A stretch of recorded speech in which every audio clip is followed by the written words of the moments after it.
Hey, should be live. So we finished the card selection process for Yarok yesterday. Uh, One Kavit though, so I did say I was going to go check for Death Touch cards that would interact with Finn the Fangbearer. So we did add two more cards. Um, the first one is the Bow of Nylea, which I was looking at more for the other effects, but the static is your attacking creatures have Death Touch. So that one went in, and I did find the snake. It's like the Oran Frostfang or something. Yeah, there it is. It's a 5 mana 2/6, gives all of my attackers Death Touch, and whenever my attacking creature deals combat damage to an opponent, I draw a card. So those are the two cards that I added in as um, homages in deference to on behalf of Finn the Fangbearer. However you want to look at that one. But yeah, those are the additional cards. Also, I'd forgotten this until I pulled her up. Them up. Yarok is it has Death Touch and Lifelink. So it having Death Touch itself means that Yarok will poison the players if we have Finn the Fangbearer in. So our commander works with Finn the Fangbearer. Also, because Yarok only has 3 power, I believe that makes it usable with Access Tunnel. I think Access Tunnel is limited by power, not casting cost. I don't have the game text. Alright, let's duplicate tab that then, go back.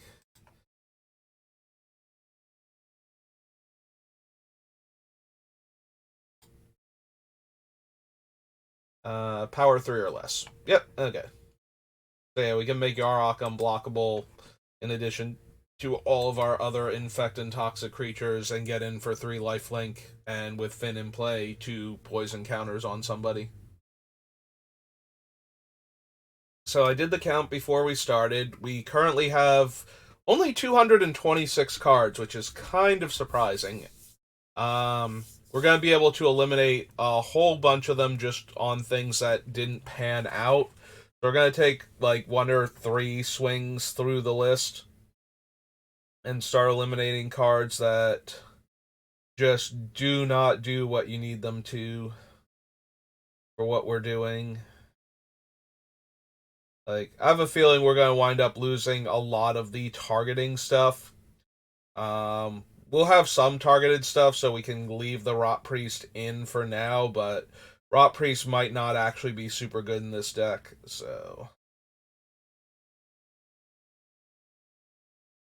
there are definitely cards that are just not pulling their weight. Like, I picked them, like, we're not going to need Anna Sanctuary. Yes, if we have the other 2 colors in play, like Anna Sanctuary is green, if we have a blue permanent and black permanent, we can give our infect creature +5/+5, and that's a whole lot of infect, but we have other stuff to pump with, and the Sanctuary itself is not a good card on its own, so that's a pretty easy cut. Cover can stay for right now, but it's probably going to go to. Similarly, Kamal is very much on the chopping block. I think the actual overruns and some of the other creatures that don't cost mana once they're already in play, like, we have a thing that while it's attacking, our creature's going to assign combat damage as though they weren't blocked, and another creature that's like 2 mana make my guy a 5/5 trampler, and I think both of those are more mana efficient for the most part than Kamal with his overrun activated ability, but those can all stay for right now. Yeah, there's a lot of stuff that can stay for right now that is not going to make it through the end of the list. Right now, those are all fine. I mean, obviously, everything has to get cut eventually until we only have. There's a part of me that wants to just cut Lighthouse Chronologist. Like, this thing is one of the most massive lightning rods in all of Commander. Especially since it's not a commander, and therefore killing it usually keeps it down.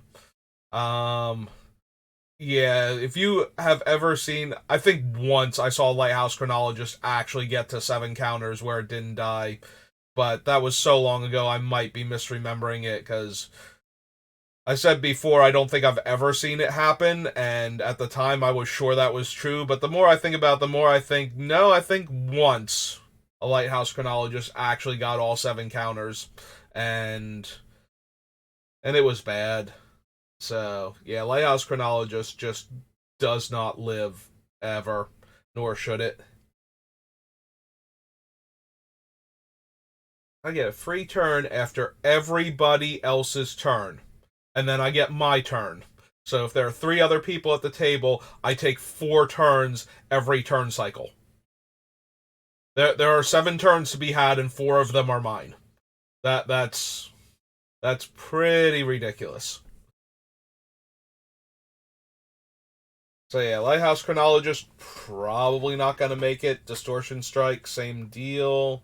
But the Lighthouse Chronologist is not gonna make it because it doesn't get to do anything because of how powerful it is. Also, if you've ever had a Lighthouse Chronologist stolen instead of killed, that's probably oh god, what's the actual card? The split second one from Time Spiral that just gives you control of the creature. It's like 7 mana enchantment. I have the image of that one with the elf and like half and half because it's a split second card in my mind. And it's like, yeah, no, that's genuinely terrifying. Take possession? I think it's take possession. Anyway, Blight Mamba. So yeah, all of these infect creatures can stay for right now. We're probably so there are a couple different things we can do. We can cut most of the toxic creatures because infect is way more powerful than toxic, and just keep the toxic creatures that either have very large toxic numbers to begin with or have other things going on for them in addition to the toxic, like the brutalizer or whatever it's called, the one that proliferates when it connects and has trample. We can do that. That might be correct. It also might be correct to cut the worst of both categories and just use the absolute best infect and the best toxic creatures. But for right now, we'll hold off, and all of the poison creatures will get to hang out together. We might lose the Plague Maw, though. I don't know that we have enough creatures that we can just keep sacrificing them to proliferate. Also, it does tap to do that, so it's not like we can just feed all. It's like, oh, we got everybody at 3 poison counters and we have 7 creatures. Guess I'll win then. Which, shouldn't be how it is, but the fact that it's not even close to that, like the other ones where it's like pay 4 mana, proliferate repeatedly, have like we can get somebody to 8 poison counters by the time we get 8 mana. Yeah, we can actually just win the game that way.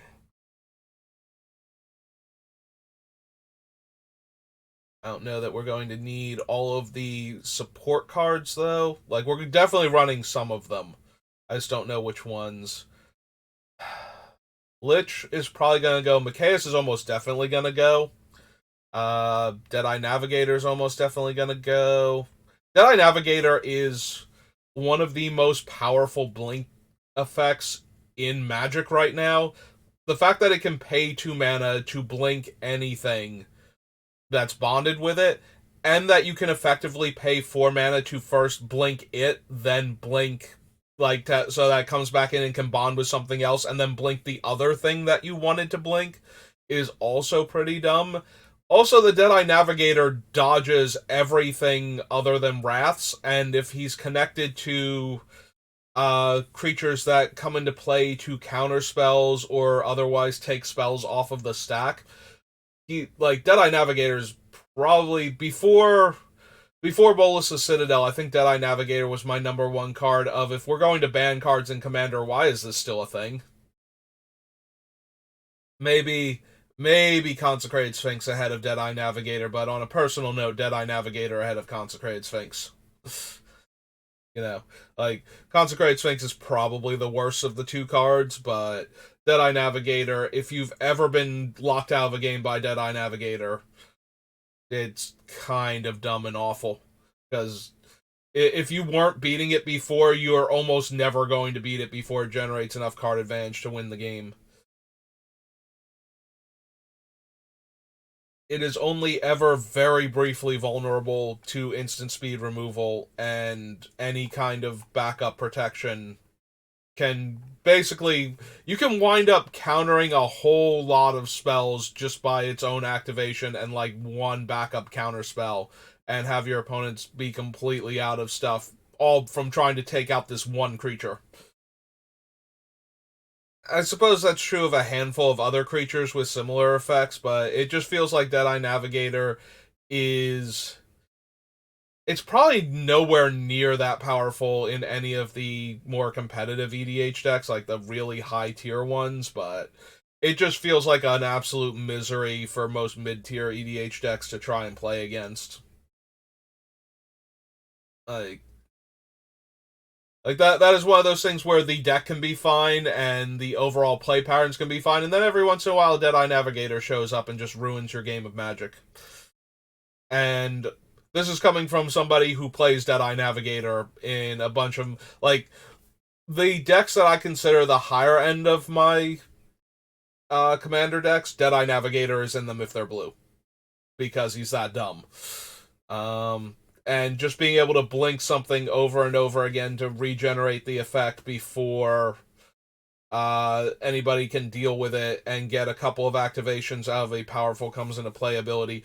Usually buying back Time Walk effects, like Deadeye Navigator does most of his work in my Nin the Pain Artist Infinite Turns deck, which is only captained by Nin because I needed a red-blue commander, and you can pick almost any red-blue commander, and it would work with this deck.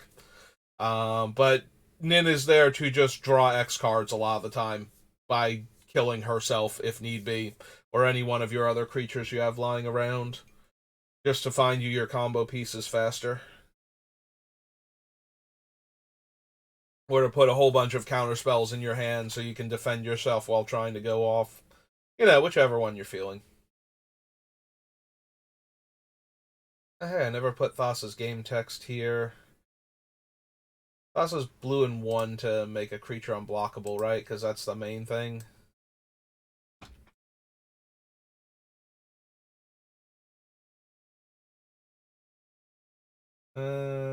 Indestructible, upkeep scry 1, and yeah. Thassa is god stuff. Scry 1. Break that up. And 1 blue. Target creature is unblockable.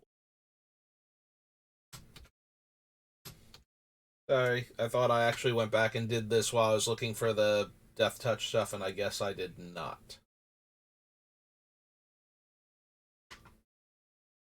But yeah, Thassa can stay. Probably wind up cutting Palace Siege. I do want some ways to get back our stuff, but we don't need a ton of it. Metallic Mimic can go. It's in here because it's a Lord for Phyrexians that will, put +1/+1 counters on them. But that's probably not needed. Yeah, I think we're going to lose the Archfiend. We have almost no ways to discard consistently. I don't think we need Ronus either. Oops, not what I meant. Like 3 mana, pump my dude and give it, like, pump its power and give it trample is fine, but we have other things that can do stuff like that. We can go ahead and get rid of all 3 of the deserts were in here just for the Archfiend of Ifnir. So go ahead and cut those. We'll leave Fetid Pools for right now because it's still a dual land in our colors. Chupacabra, Immortal Sun is fine. Aether Channeler can go. I originally had it on the list because it just has good comes into play abilities, but I think we want to just super focus on what we're doing, so it can go because it's not doing that and it's not drawing us tons of cards or otherwise getting us to the other things we need. Alright, all these are in because they all either proliferate or are utility spells like the Casualties of War, so right now all of that can stay. Silly Thassa, Deep Dwelling. Never put your text in either, so she's also got God stuff. It's like 3 and a blue tap target creature.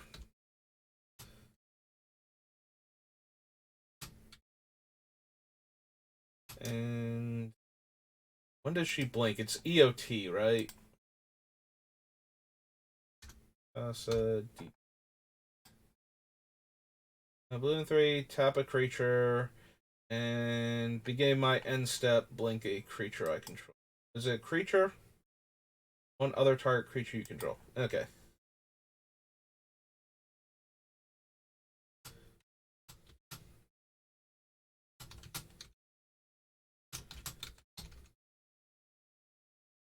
There we go. Uro is easy. Draw 1. I can play a land.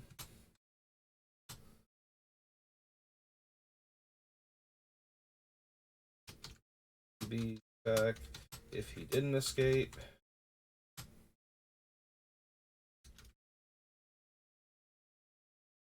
And his escape. Yeah, I forget what his actual escape cost is now. Uro. Escape green, green, blue, blue, and 5 cards. Green, green, oops, blue, and 5 cards. There we go. Yeah, Uru might go. Oh, that's right. It's an ETB or attack. And I gain 3 life, too. Yeah, okay. You might still go, like, gaining 3 life isn't going to be the tipping point. Or attack. Gain 3. Draw 1. And I can play a land. Alright. I feel like most of the mutate creatures are going to go. I really like Brokos, though. Turning one of our other things into a 6... Like, turning one of our infect creatures from a 1/1 flyer into a 6/6 flying trample infect seems really super good. And being able to recast Brokos from the graveyard if that creature dies until he finally gets exiled also seems really good, so... Yeah, I think Brokos stays, but I don't know. I don't think we need the Starix. It does make the creature... That's the thing about these, though. Like, all of the mutate creatures, except for the bat, are larger than almost all of our infect creatures and most of our toxic creatures, too. So making the like the small infect creatures that unblock. Although I did realize this during one of the other streams, Blighted Agent is actually a human and therefore cannot be mutated onto. And that obviously could not have been set up ahead of time because they were way too far away from starting to make this set when they were on New Phyrexia, so they wouldn't have even hashed out whether or not it mattered if you were human for mutating purposes. Or I don't know, but I don't think this set was an idea yet when they were working on New Phyrexia, like at all in any way, shape, or form, so let alone having the fine details hashed out. Hello, Comet of Legends. How are you doing today? Or tonight, I guess. Your time. I'm in my early afternoon stages.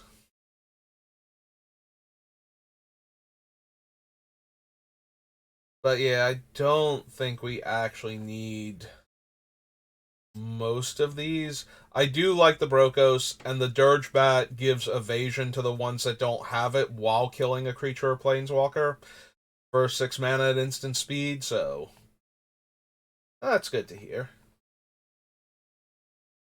I think we can get rid of Auspicious Starix, definitely, and the Boneyard Lurker.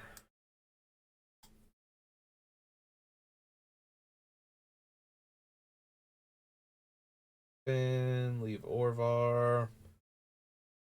Warrenclex loves to double up on counters. Hmm.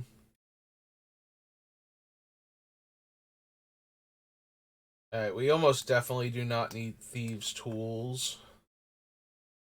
And probably wind up cutting Krydle in the end and Grazilix, but we'll keep them for now. Don't think we're actually going to need Croaking Counterpart. Seraph can stay because she can grant Death Touch to all of our creatures while they're tapped, making her work with Finn. I like the Tech Wrecker and the Thousand Face Shadow. We might cut the Roaring Earth though. Yeah, I think Body Launderer is just underwhelming in comparison to some of the other ways we have to buy back stuff.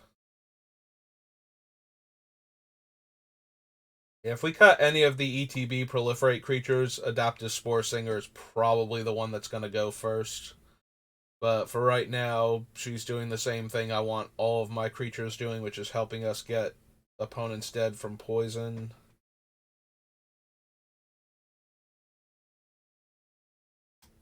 Probably don't need Drifnod. Very few of our things actually trigger on death, so I thought we might have more, but it's mostly just the Scrap Trap and the Rat, so.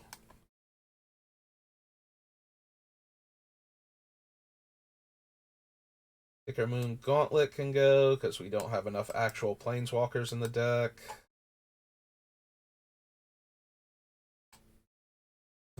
Kaido's kind of underwhelming, especially now that we don't care about Planeswalkers. Like, that was his main reason for getting on the list in the first place.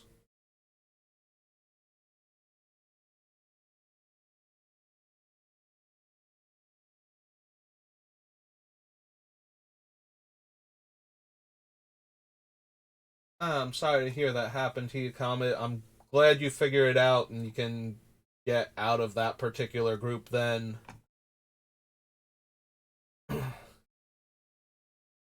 Yeah, that's.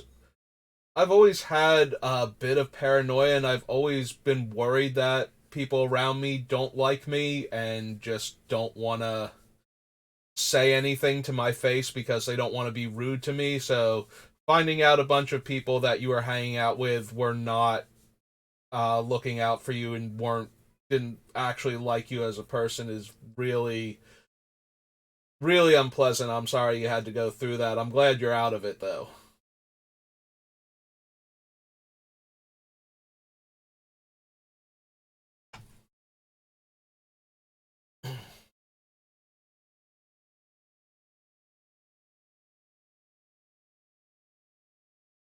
Let's see what we got.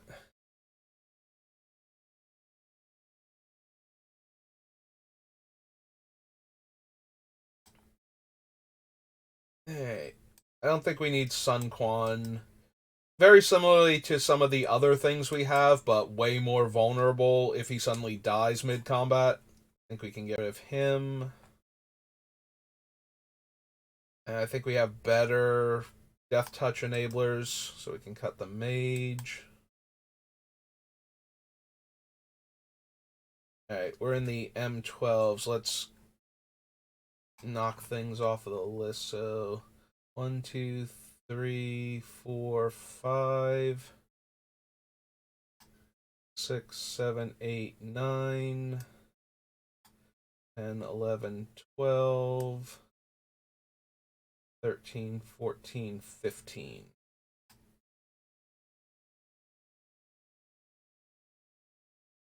211. And clear those all off. Oh yeah, no, we're gonna double up on the ETBs, but we are trying to poison people to death, so we're going for the ETB proliferate cards for the most part. Yeah, I wanted to build something related to the new set, and I just didn't want to build Norn, and I didn't really care for most of the other legends, so I decided to build Yarok instead, and just have him be our poison commander. Alright. Much as I love all the Death Touch Hornets, don't super need the Queen either.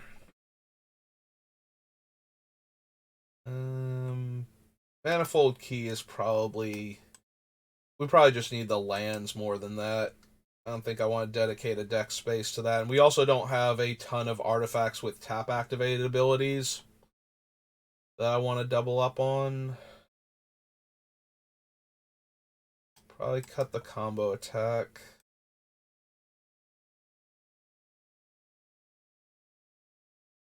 I can get rid of Cunning Evasion.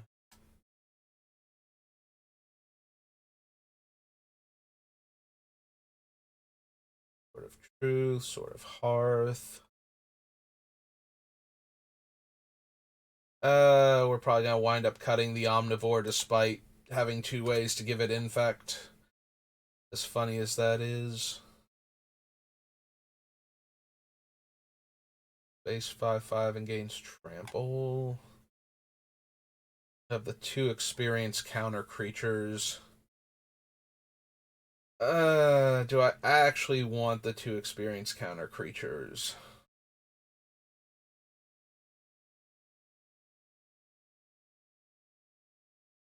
They are okay. They're not amazing in this deck, and they're not 100% on point. The only thing about them is that I can proliferate the experience counters to make them more powerful. I think ultimately, though, I'm going to wind up cutting both of them just because I don't have enough room for them, not because they're not acceptable in the deck. I think we can go ahead and cut them.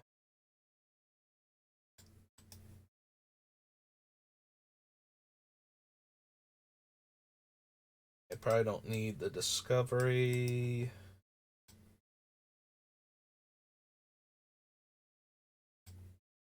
Probably cut the Phantom Steed.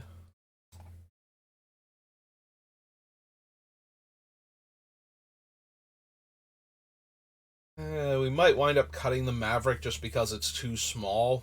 Like, not being able to be blocked by 2 power or smaller creatures is fine.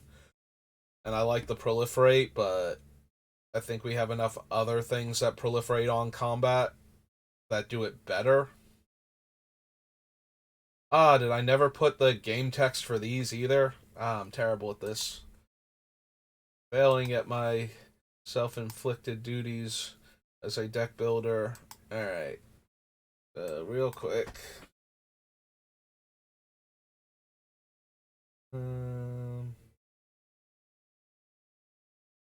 Oh, it's contamination grafter, not containment grafter.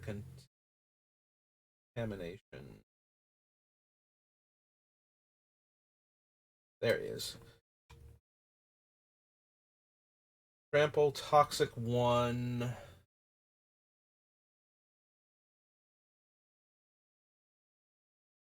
It's contaminant, not containment. Trample, Toxic 1. High creatures. Deal combat damage. And proliferate.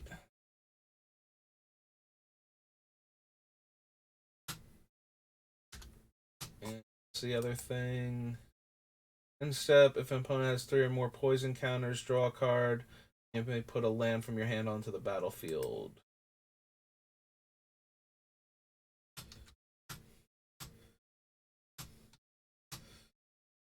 Less poison. I draw 1. and can play land.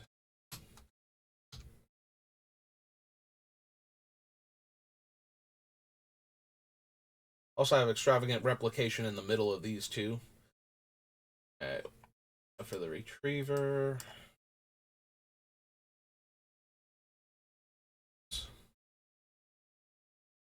Haste, Toxic 3. Blocked by smaller things. Haste, Toxic 3. Can't be blocked by or doerless. Its corrupted ability is dies, exile it, return up to X target cards from your graveyard to your hand, where X is the number of opponents that are corrupted.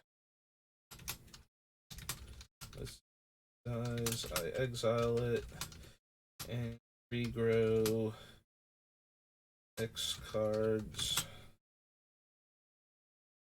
based on OP's 3+ poison. Okay. The Sphere and the Outbreak. The Outbreak is our Wrath, I believe. And the Sphere is the gets better when they're corrupted mana rock. Tapped and proliferates 1 mana of any color and 3 mana of any one color. Okay. The tapped and proliferates. Tap head 1 of any color or 3 of that color if it has 3+.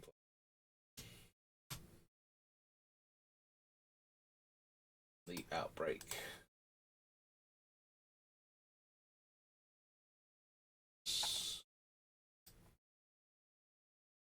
Poison counter. Each creature your opponents control get -1/-1 and for each poison counter they have. These get 1 poison and creatures. Yeah.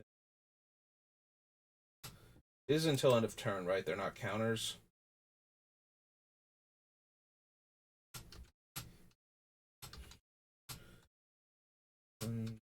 Player has. Okay. I've unmessed that all up. Go back to picking out cards. Alright, Comet, enjoy the lurk. Thanks for stopping by and saying hello, and I'm glad to hear things are going better for you.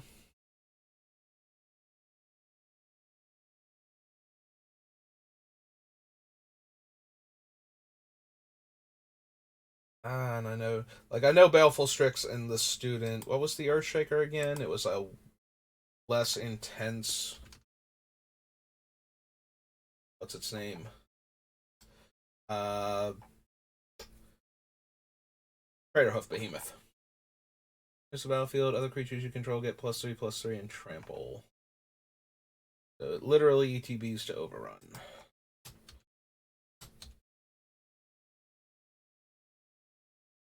Okay. Let's see. 1, 2, 3, 4, 5, 6, 7, 8. Thing below the Hornet Queen.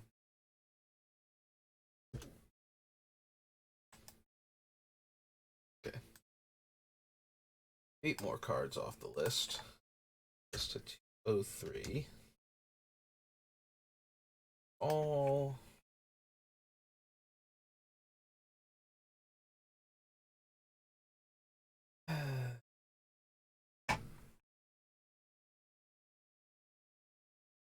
Probably gonna lose the Serpent Generator because it doesn't do enough.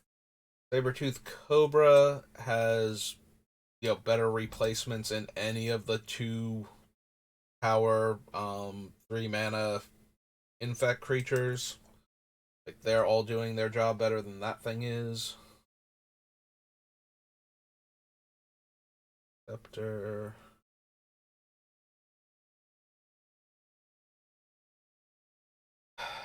Can probably cut the Harpy since most of our ETB to proliferate creatures are actually green. So bouncing them isn't like we can't bounce them with the Harpy, so we can only bounce the blue and black ones for their comes into play effects. And they're not the ones I most want to bounce. I think we lose Kamal.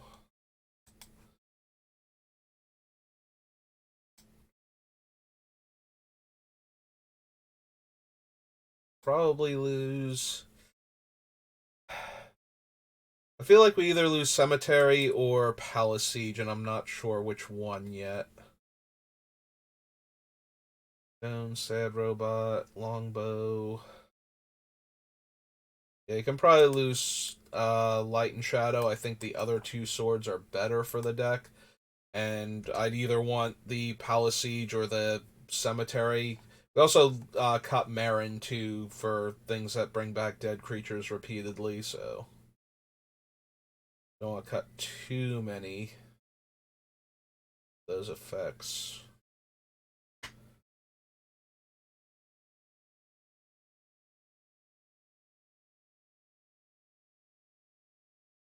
Yeah, I feel like the Kalani Heart is more of a cute trick than an actual thing the deck needs.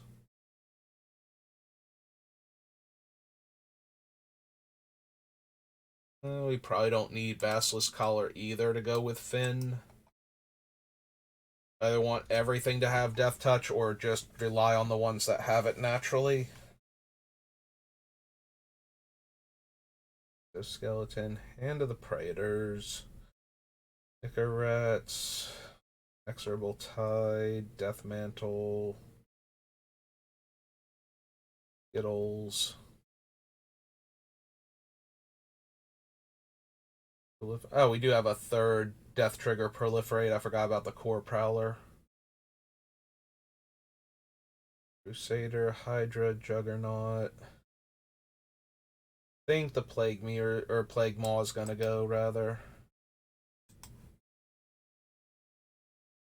Hot Wolf, Septic Rats, Corruptor.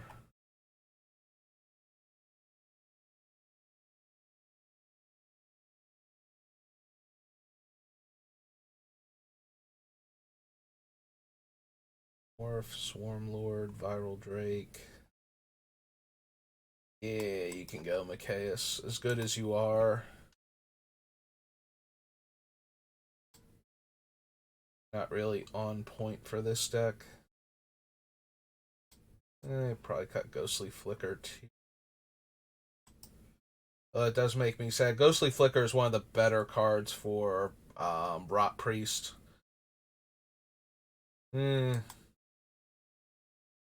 Alright, we'll leave it for now, because it is one of the better cards for Rot Priest. I'm worried that the Rot Priest itself is just going to have to go, because we won't have enough spells that can target our own things. Speaking of which, these two are probably not where we want to be at. Like, they are entirely in here for the Rot Priest, although there are a few things with Polymorphous Rush where if all of a sudden all of my creatures were that particular creature, I'm thinking of like Hand of the Praetors or something. Where it's just like, or Light Belly Rat, and all of a sudden everything dies, and now we've got like 20 proliferate triggers because all of our stuff died. I guess we can leave that in, but yeah, the fight card I don't think we actually need. We don't need like the artifact mana sources since we have a bunch of land-based ramp instead. Harmonicon, disallow. As foretold, banner.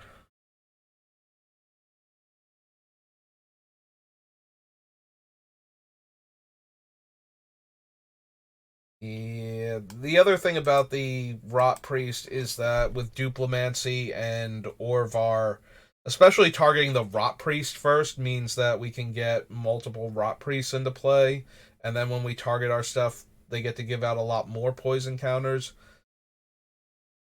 I think the biggest problem though is that it's one poison counter to one player rather than if it actually gave every opponent a poison counter when we targeted our guy, then I think that would be a lot more worth the effort.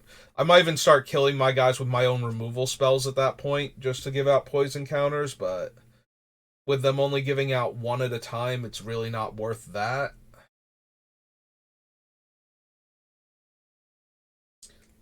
Feels weird to cut the Rot Priest with how much people are excited about that thing for constructed formats, but I think it's probably going to wind up being the weakest thing in our deck.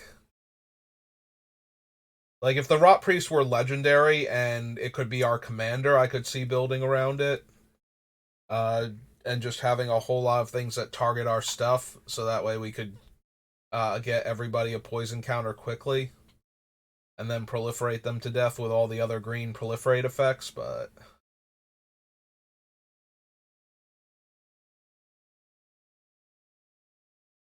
how many? I get to proliferate 4 times with planar wide celebration. Yeah, it's gotta be worth it still.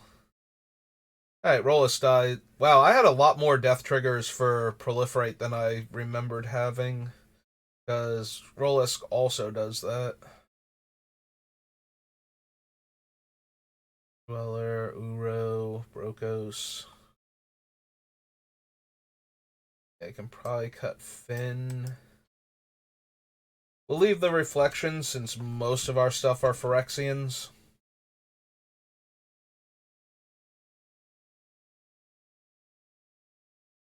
Probably don't need Krydle either. You have other unblockable effects that I like more or that aren't taking up spell slots. And yeah, we can probably cut the Roaring Earth.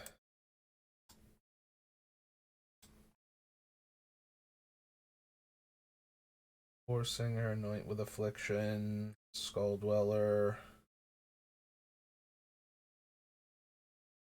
Ending, Canker Bloom, Vorak, Brown, Azori.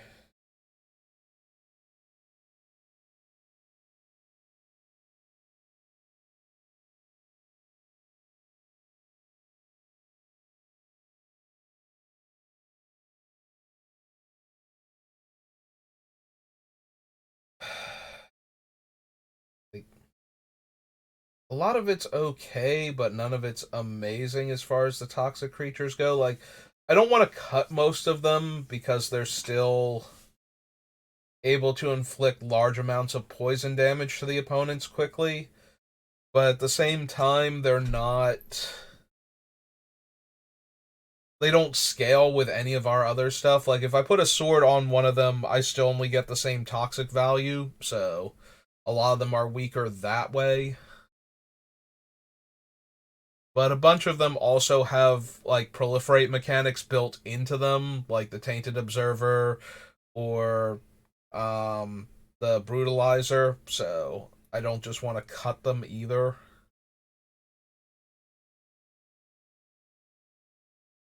I think we can cut the Tyrannax Rex though. It's only going to do 4 toxic to one player for 7 mana, and we can do a lot better than that. I feel like we just want to get at least one poison on everybody and then proliferate them to death. So running a card like that is not helping. It only gets the poison on one player. And we probably don't need the Hive Master either. Like, I'd rather run any of the 2 power infect creatures over him than have him die into a 1/1 toxic creature. The only thing he really has going for him is the venerated Rot Priest, or not venerated Rot Priest, the other Rot Priest. Where is he? Necrogen Rot Priest. Like, this thing upping the toxic value on all of my creatures that have toxic by 1, and being able to give Death Touch to all of my toxic creatures so that Finn works with them.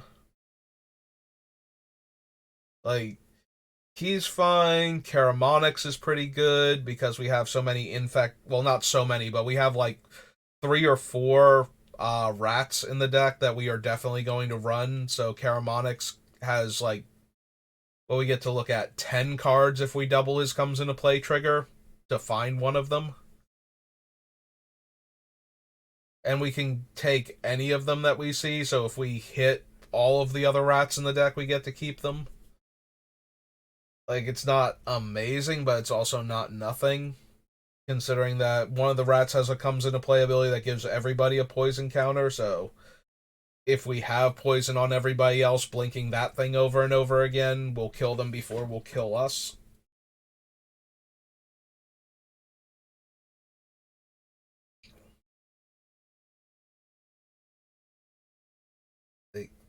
They're all okay.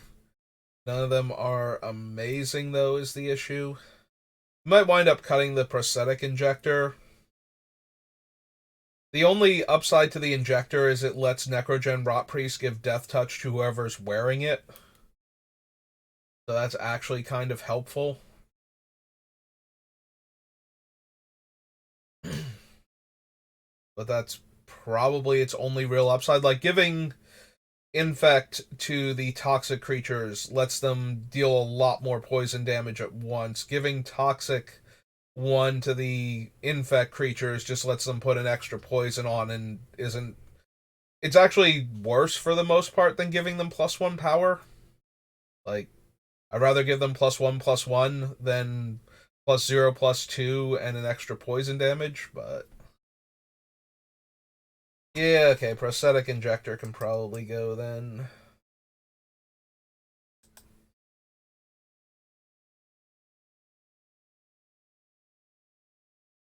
Keep most of the proliferate cards.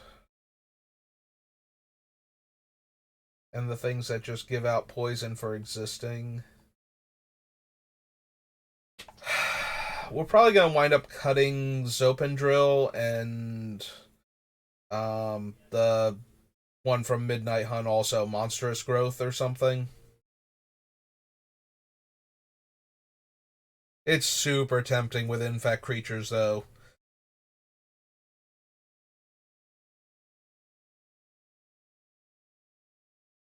Yeah, I think end of the day, we probably don't need it. We can probably cut Zopendrill and the other one. Like, having Zopendrill and Unnatural Hunger make it easier for us to kill one player specifically by getting in for infect damage, but if we want to just kill the entire table by proliferating, it's more important that we get 1 poison on everybody than it is that we get like 9 poison on one player for the most part.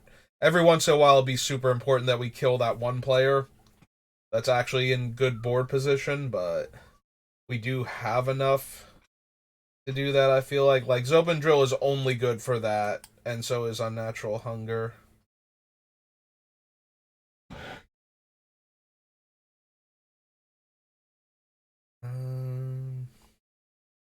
There's Path, Strionic Resonator, Eric's Wake, Sage.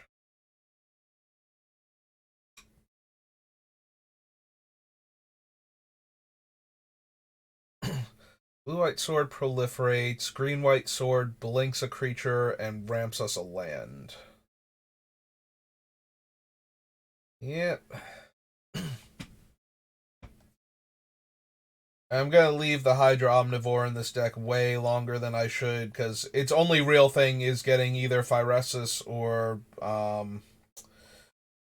the skeleton, the grafted exoskeleton onto it. Grafted exoskeleton on the Hydra is hilarious, though, if it ever connects with any opponent. It's like, oh, I won the game. Good job, me. Everybody takes 10 poison real quick.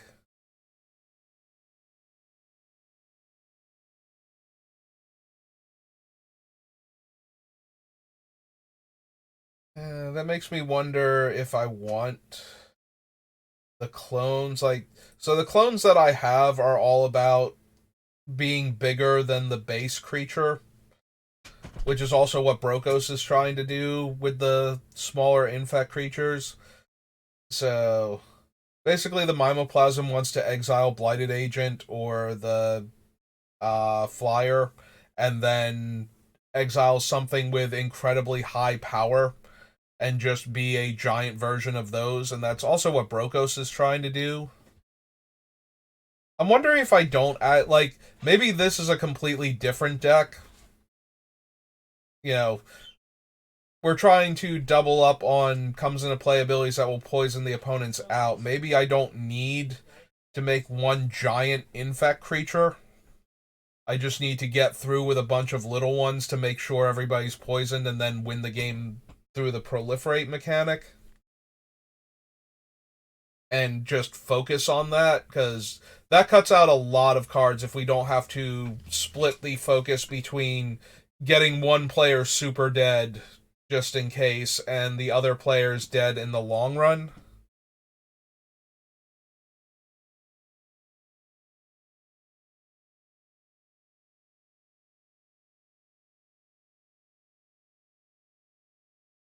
Hmm.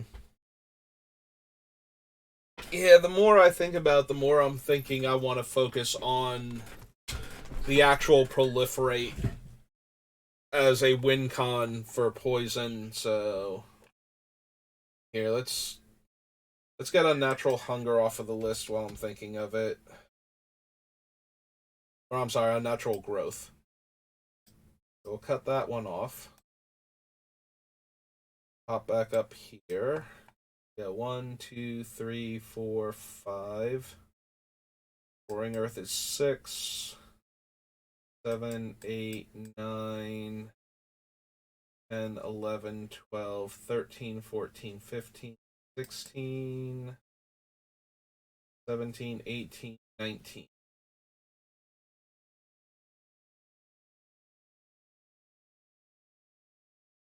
So 19 is 180.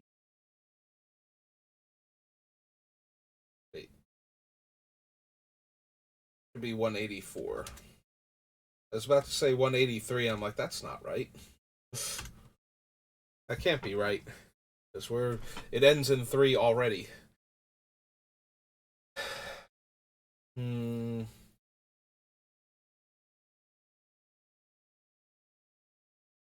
There's a part of me that wants to save this now as a different thing and possibly look at Yarok as like an infect. Like, right now, I'm thinking Yarok almost exclusively focused on Proliferate, which I think is a very different deck than Yarok exclusively focused on killing the players with poison damage however he can. Like, we need a lot. We need very specific cards if we're going to focus on the proliferate aspect of Yarok, which I think plays more into his comes into play ability, because most creatures. There's only one creature that comes into play to give poison counters, and it gives them to everybody, so. Yeah, I think maybe Yarok. Like, if we were trying to just kill players with poison damage, I think Brokos would be a better commander, and then take advantage of Brokos's effect to keep putting him on small evasive poison creatures, and then just poison one player to death at a time very quickly. I think that would be an interesting deck, but I think that's also a different deck than what we're working on right now. I think if we're going to focus on Yarok, Yarok benefits from all of the comes into play proliferate creatures more.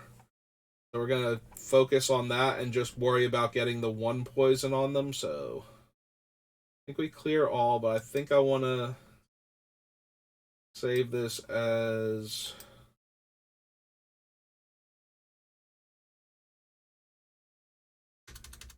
Rock Proliferate.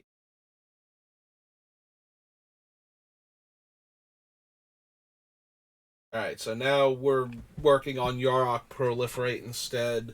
Because I might want the basis of the deck for possibly building a Brokos deck around getting players dead with the poison counters. But for right now, we're going to focus on Yarok, since Yarok is our guy right now.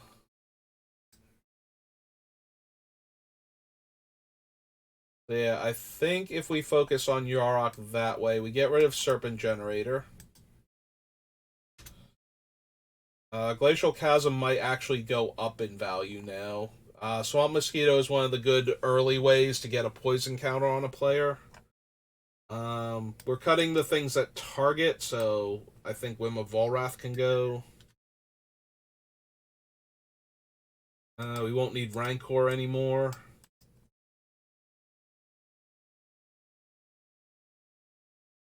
Scepter is fine because it rewards us for proliferating while we're doing other stuff. We don't need the cover anymore.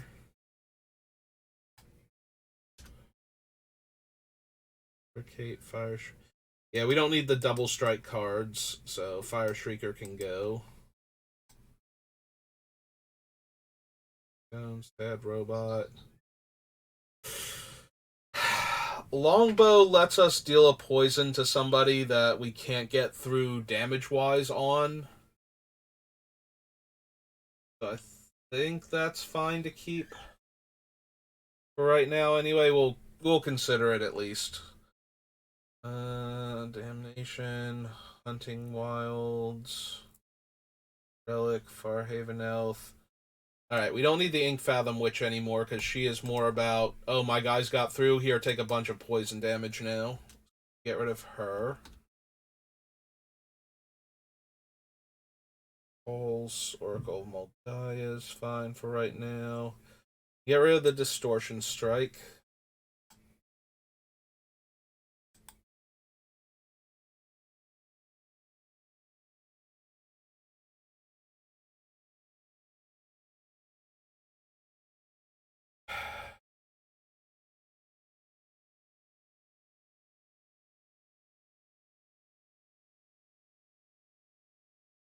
Alright, so I think we want to keep the infect creatures for now, like all of them for right now.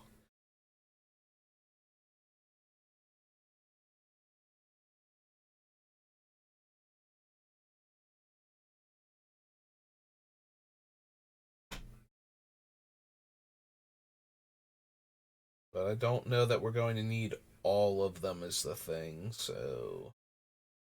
Like, there are certain ones I want more than the other ones, but I don't think we're going to have the luxury of picking and choosing too much with them. So...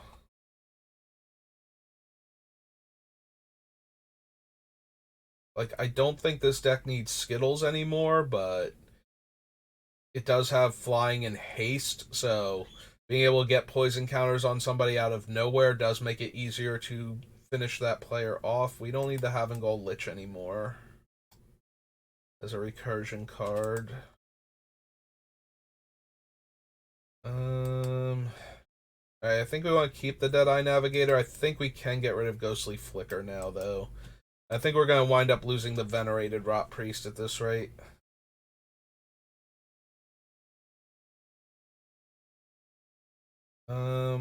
We can also get rid of the Mass Death Touch cards in Finn, I think. I don't think that's where we want to be at anymore. I think these are better for like the Brokos build with trying to get actual toxic damage on the opponents as my win con.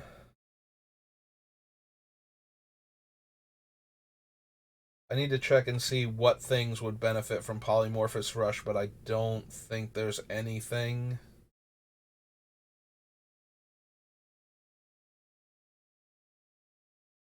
I don't think we need Hapatra anymore. Cut her. Banner can stay for right now. Immortal Sun can stay for right now. Definitely want to keep all of the proliferate cards. Like, literally all of them now. Until we narrow it down to exactly what we need. So, yeah, Brokos can go. And so can the Dire Bat. Or Dirge Bat. Brokos. Get rid of Dirge Bat. Then the Fangbearer can go. Reflections can stay. Vorinclex can definitely stay. We're no longer doing the thing that makes Grazilex good, so... Or as good. I can get rid of Sereth. Or Sereth.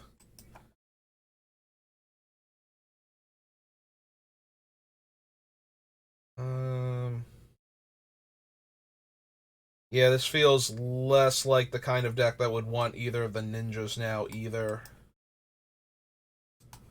Like, they're fine, but we don't super need them. The only benefit for Thousand Face Shadow is it can trigger the proliferate ETB effects of a bunch of our creatures by copying one of them mid-combat, so... I still think it's going to wind up being a cut now, and we just focus on proliferating everybody to death. Blightbelly, definitely. Contaminator, definitely. Yes, to bring the ending. Cankerbloom, Contagious Vorak, Drowning Ichor, Azori, Augury, Scrap Trap.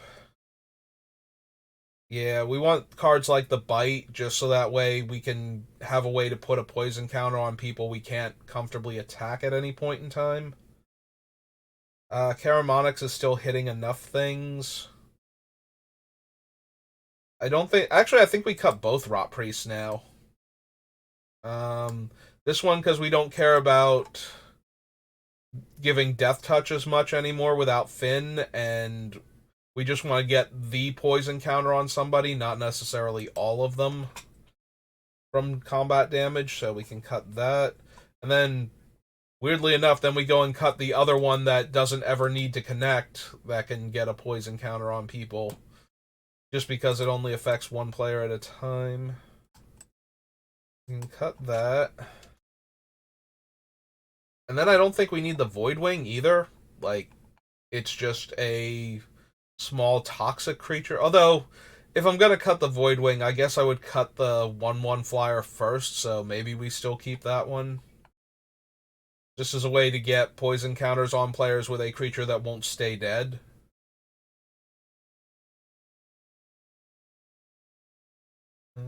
Keeping those for right now. Keeping the image, because it's an easy way to copy something that has one of the comes into play abilities we want. I don't need Patron anymore. That can go.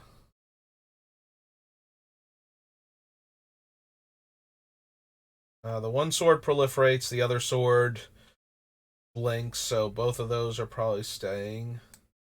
The Omnivore can go. Mimoplasm can go. Alright. Let's cut all of these before I overload the list with stuff.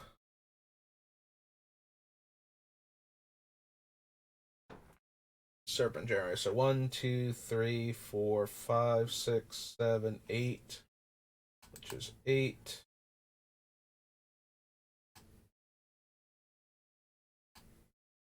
9, 10, 11. Which is 11. 12, 13, 14, 15.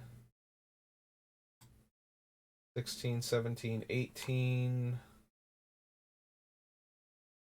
19, 20, 21. 22 and 23.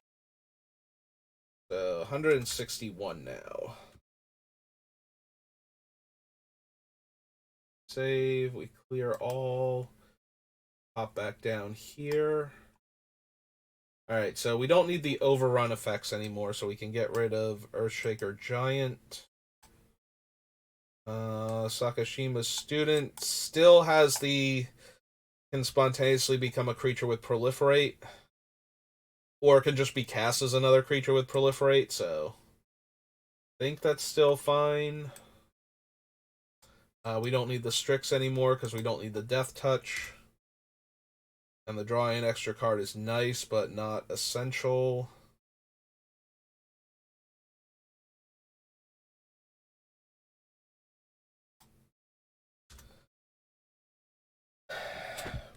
We can probably cut the retriever now.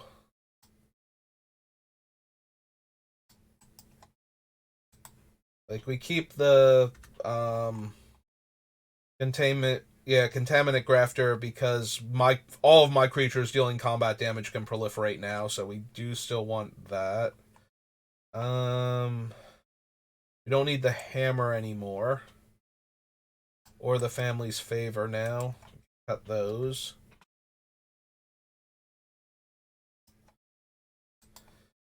Cephalid Face Taker is a reasonable way to get a creature through for any kind of poison damage, so we'll leave her for now. We don't need Frostfang anymore.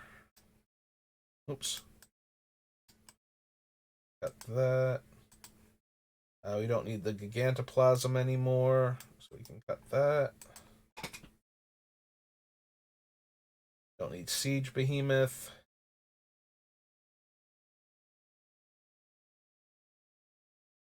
Or Creeper Hulk, for that matter.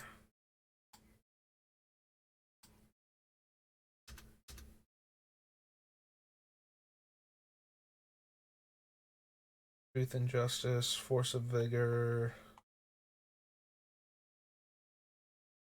Reclamation Sage, Garrick's Wake, Resonator. Suppose we keep Resonator because copies the comes into play triggers at least.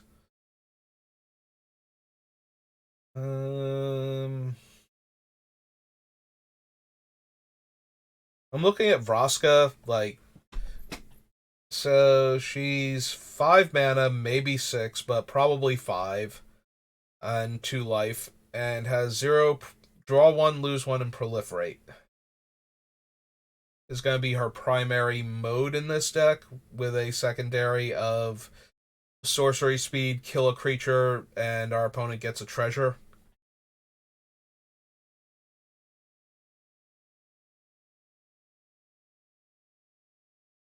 Hmm.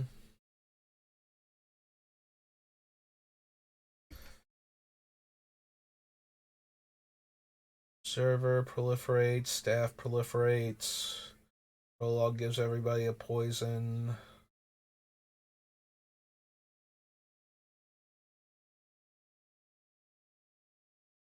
Maybe we're going to wind up cutting Karamonix. Maybe we're going to wind up cutting some of the smaller proliferate creatures. Alright, so we got 1, 2, 3, 4, 5, 6, 7, 8, 9. So 152. All.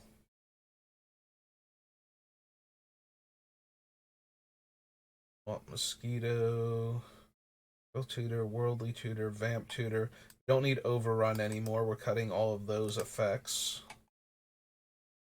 Wood Elves, Granger, Deed, Arena. Yeah, I think we cut the cemetery now.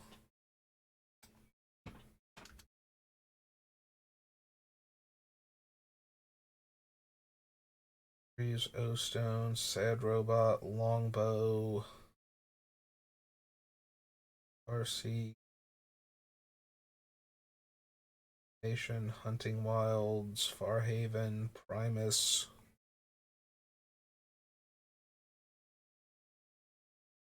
Technologist, Blight Mamba. Alright, Blight Mamba is small and has regeneration. Contagious Nim is just a gray ogre with infect. Like, that seems like one of the worst things. The biggest problem is the more infect creatures I cut, the worse the Hand of the Praetors get.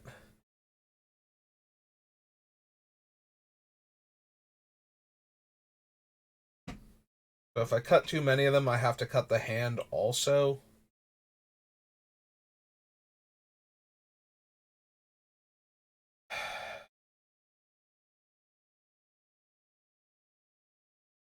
But it's more important that I get the poison counter on the opponent now than that I have like a ton of ways to get like ton of creatures to get infect on them, which makes me think that I want the smaller ones more and that I want to cut like the bigger ones. Like we probably don't need the Juggernaut, for example.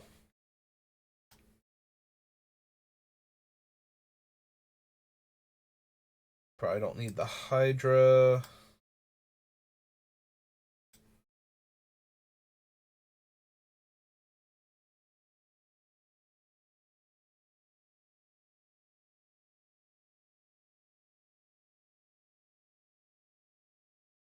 Like I want to keep the Core Prowler. It's another Blight Belly rat, but with infect instead of toxic for 2 extra mana. I kind of want to keep the Trigon because it's a steady stream of 1/1 tox or 1/1 infect creatures in this deck, especially with the proliferate that we're planning on doing. We should have enough counters all of the time to keep activating it.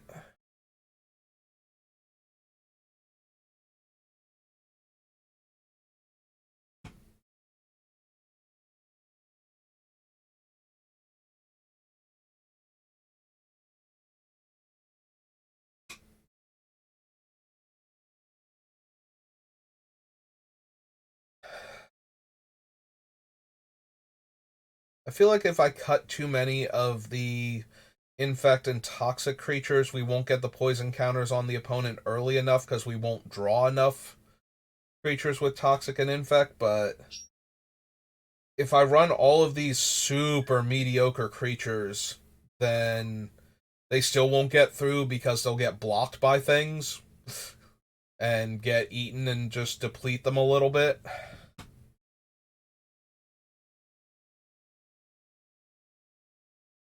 Like seriously, Contagious Nim and Cisbear are just so mediocre, but they're also like some of the few early plays we have because a lot of our other things are like 4 and 5 mana for like 2 and 3 power infect creatures.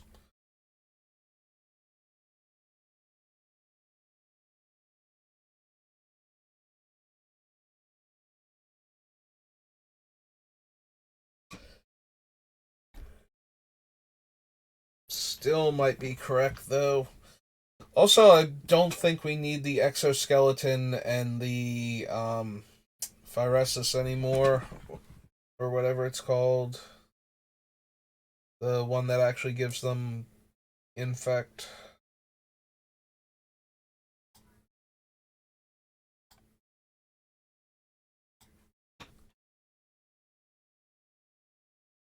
Tide, Plague, Stinger, Corrupted. I guess we keep the Corrupted Consciousness because that lets us steal a creature and still have it be on point for what we're doing. So if we steal something from an opponent, it's still able to deal infect damage. Uh, I feel like I want to cut Septic Rats and Caramonics at this point, also, for similar reasons. Yeah, we're going to wind up cutting all of the ones that are all about one specific subtype of getting poison on people. So, Caramonics only cares about the rats. The Rot Priest desperately needed to be targeted or have our other things targeted. Um, but yeah, if we just keep removing those cards, but we also have to get rid of a bunch of other stuff too.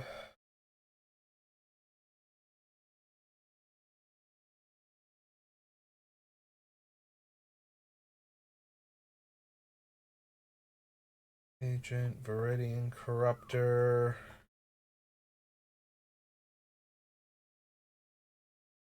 Okay, so if we cut the Septic Rats, leave the Crusader in pro white and pro red is actually super helpful in addition to First Strike and Infect. So I think we can go ahead and get rid of.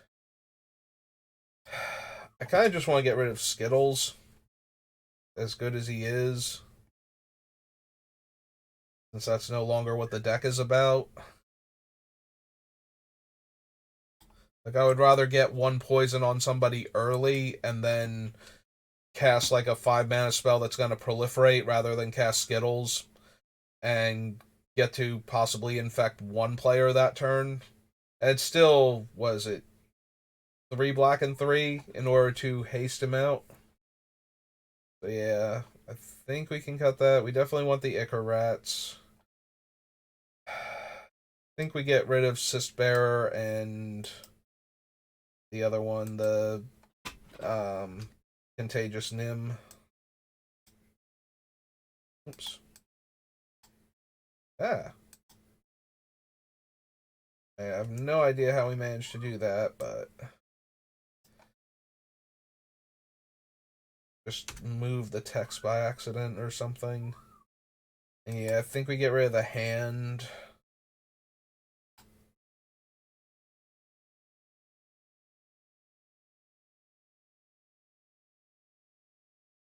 Because we can't guarantee that the creatures we have that will poison people are going to be toxic specifically, so keep all of those for right now. Those.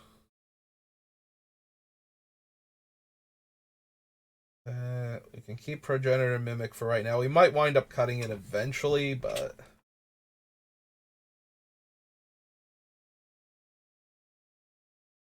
yeah, I feel like we cut Thassa. We're gonna have the lands to make our creatures unblockable if we desperately need to get in for like 1 or 2 more poison on, like, get a poison counter on somebody so that we can start the proliferation train going, but definitely want to focus more on the proliferation, less on the infect creatures themselves, which means all of the do X and get a poison and give everybody else a poison counter are going to make the deck now. Like, I don't think I can cut any of them.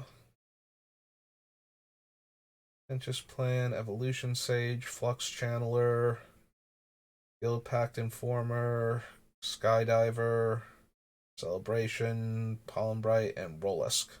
And Karn's Bastion. So everything except for Bolus's Citadel and Casualties of War that we took from this set proliferate. So kind of gonna want to keep all of them. Yeah, I don't think we need Uro. Powerful though he may be.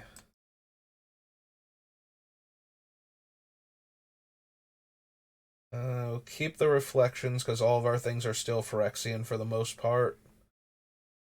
Again, I am sad that none of the things from War of the Spark are Phyrexian and all of them have Proliferate on them, because that would be super helpful, but we do get things like the Adaptive Spore Singer is Phyrexian, the Blightbelly Rat is Phyrexian, and they have Proliferate. The Scrap Trap, get rid of Caramonics. Tainted Observer, that's the bird that lets me proliferate by spending 2 when my guys come into play. And unfortunately, Tekathol is legendary, so is Azuri. Otherwise, we could stack them up.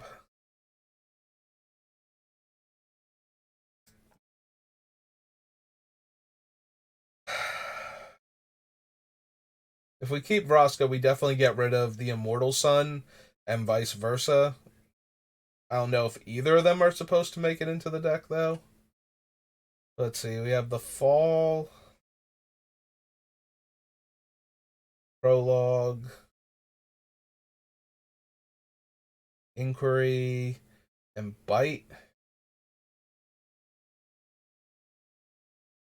And then the Rats from the previous set, so we only have 5 cards that get a poison counter onto somebody without ever having to attack them.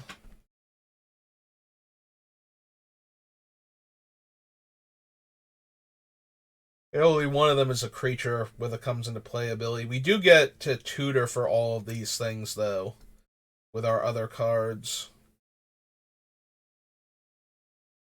Demonic Vamp Tutor. Worldly Tutor can get the Rat. Um, Mystical Tutor can go get any of the spells that do the. So the other four.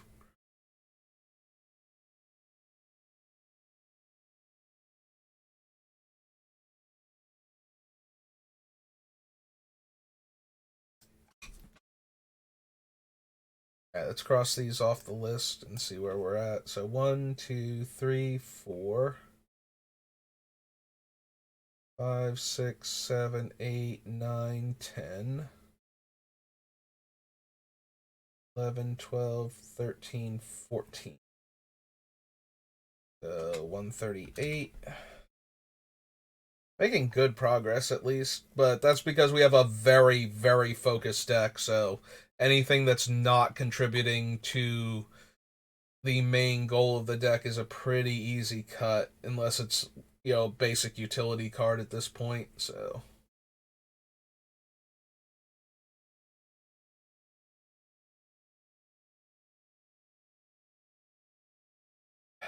Fabricate tutors for our board wipe, O-Ring, or O-Ring, O-Stone, tutors for, functionally for lands by getting things like Sad Robot. It can get any of the proliferating artifacts and it can get the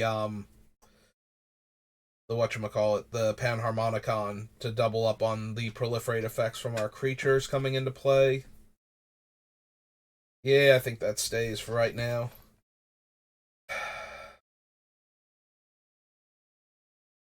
One to play, 3 to equip. So it's cheap to play out. Put it on our creature, then we can just ping an opponent and get that 1 poison on them. Like, it's a very good way to get that 1 poison on a player that we haven't been able to hit yet.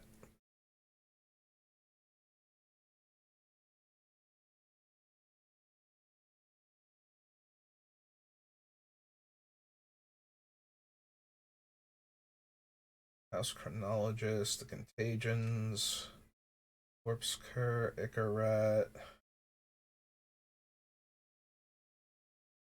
Stinger, Steady Progress, Thrumming Bird, Trigon, Core Prowler.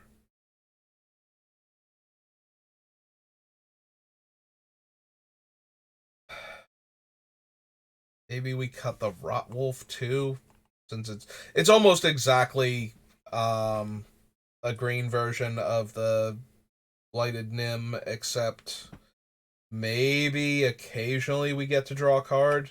Most of the time not, though. Like, it's not going to trade with the thing that it's getting into combat with. It's going to weaken it. Most opponents are not going to throw a 2 power or more accurately a 2 toughness creature in front of it if they don't have to.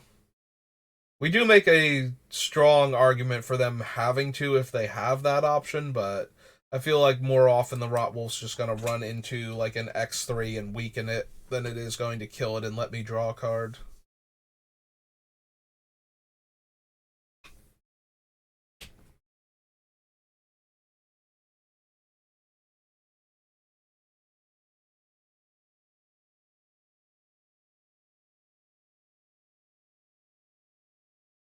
I don't know that we need Swarm Lord anymore either. It's a 6 mana 4/4 infect, and on my upkeep, I get an insect with infect for each poison. That's the thing, though. If I have like 4 opponents and they each have 2 poison, I get, or more accurately, 3 opponents. I think most of the time play groups are around 4. So if I have 3 opponents, that's 6 1/1 insects with infect for the 6 mana that I invested in Swarmlord every turn. Like, it seems kind of hard to beat that, even if that's all it's doing. Like, if I make 6 1/1s and those 1/1s can attack you, like if you don't have first strike or double strike, like no other effects really, or protection from green, I guess. Like, no other effects are saving your guys from getting weaker every time they get into combat. And every time I get that many more insects each time, so not blocking is also Or, yeah, blocking is terrible. Not blocking is worse most of the time. Like, it feels like I should still have that in here anyway. Like, it just goes so wide so quickly, especially if we're already kind of winning and we're just looking for something to finish the game. Because then if they're at like 6 poison and there's 3 of them, that's 18 tokens. I have to be able to kill at least one player at that point without them being able to kill enough of my stuff. And then I still get, you know, 8 tokens the next time or whatever. I forget what number I put everybody at. Because if I said 8, then it'd be like 24 tokens, right? It's 3 players, 8 poison, 24. Yeah, I think I might have said like 18 before, which is like 6 poison each. But yeah, I have to be able to kill somebody at that point and still have enough left over where I'll be making more tokens.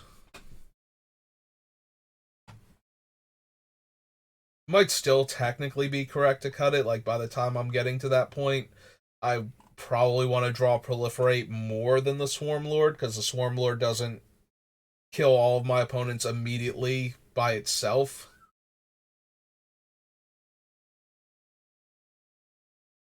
Although making all those tokens does trigger the Tainted Observer a whole lot of times. Maybe I can just win that way.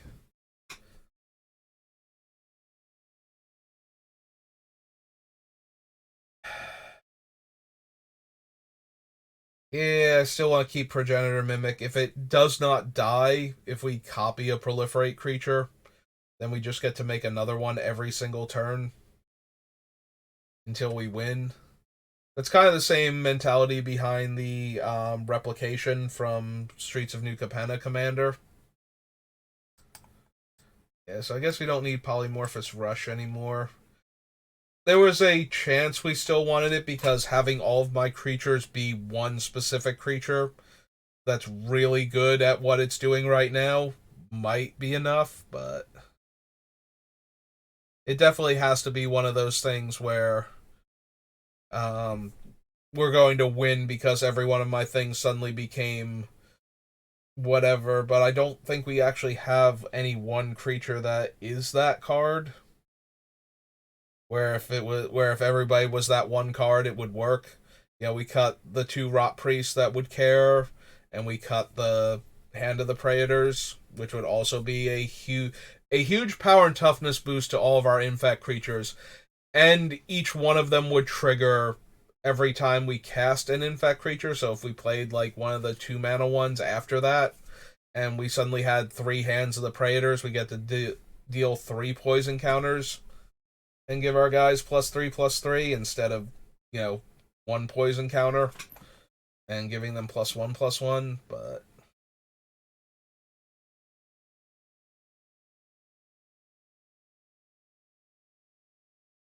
I feel like I would rather have the banner than the Immortal Sun.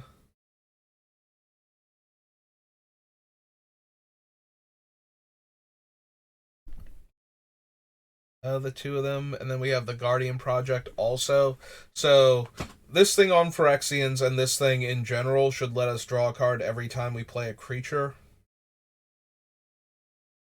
I do have a lot of low casting cost stuff and a lot of shuffle effects. I'm super tempted to just leave Citadel Bolus in the deck for right now. Everybody else has Proliferate, so those all want to stay in. Thassa Flickers. Collections doubles up on Phyrexians. Lithoform Engine can let me copy the triggers as well as do other things, so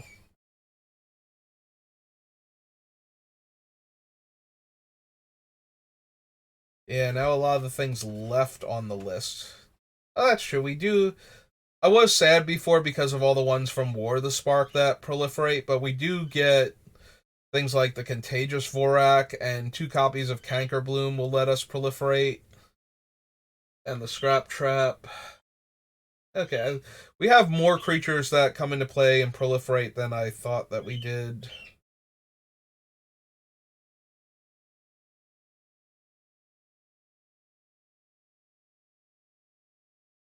In addition to the ones where we have to pay mana, like the Brutalizer or the triggers from Tainted Observer. So Vraska gets to stay because we cut the Immortal Sun. Maybe we still cut her, but that's no longer the default mode. Sword, sword, Scavenging Ooze, Judgment.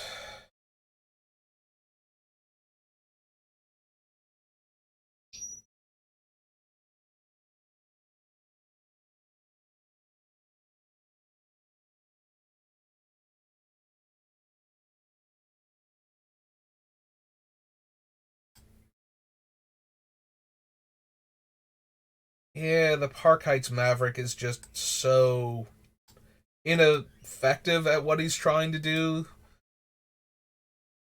Like, his evasion is not great, and he doesn't have enough else going for him that he's likely to connect. I'd actually like him a lot more if he couldn't be blocked by creatures with power 2 or greater. You know, if he was skulking basically instead. Except he could grow large enough that he could survive multiple little creatures getting in his way. But yeah, I think we just cut him then.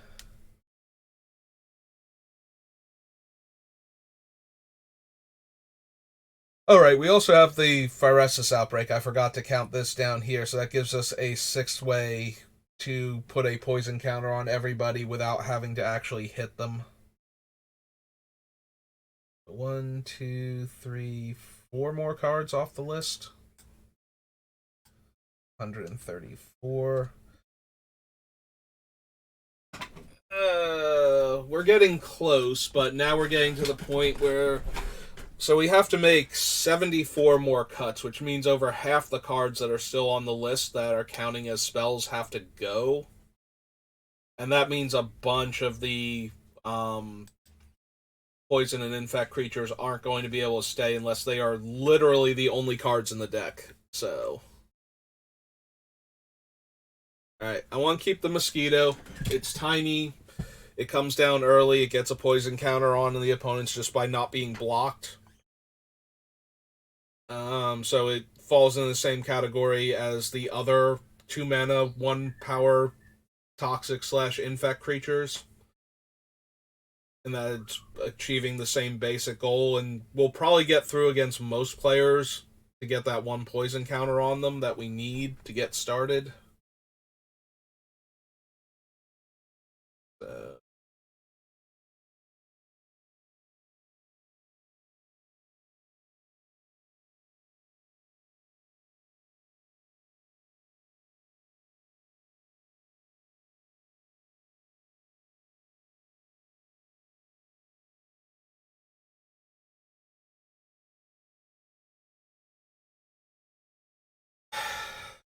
Alright, so our commander is a massive lightning rod for targeted removal.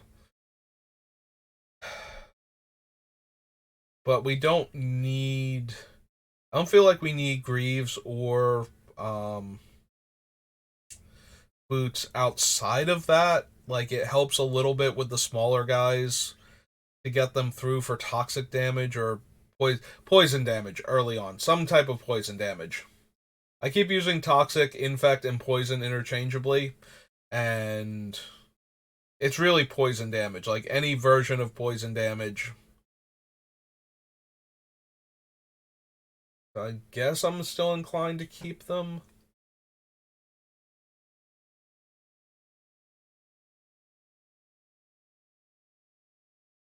Do I need. Maybe I have too many mass removal spells. Like, we have O-Stone and in Garrick's Wake and Damnation and Pernicious Deed, so maybe I need to cut down on some of them.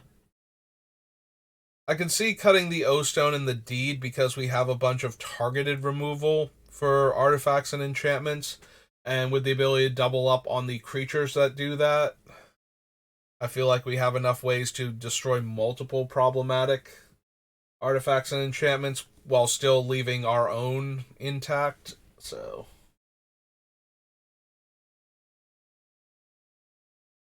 we also might be able to cut Grave Robber and just go Bojuka Bog and Scavenging Ooze as our ways to get rid of cards in the graveyard.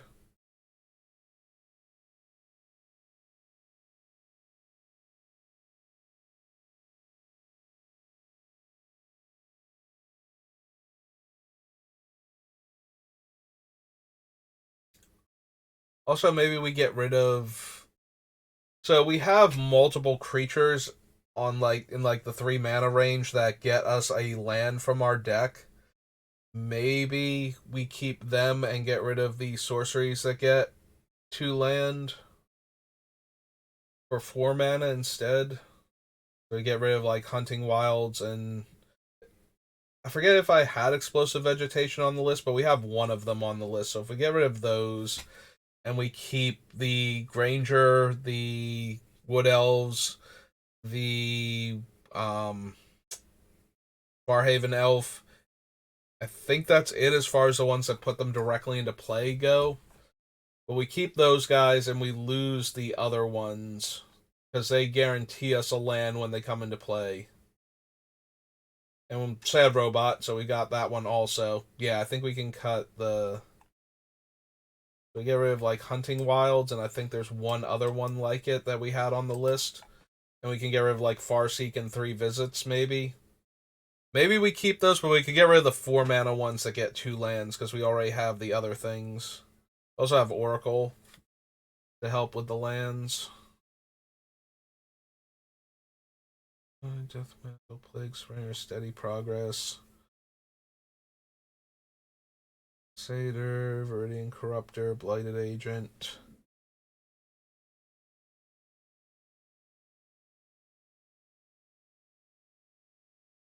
Navigator, Cyclonic Rift, Progenitor Mimic. Yeah.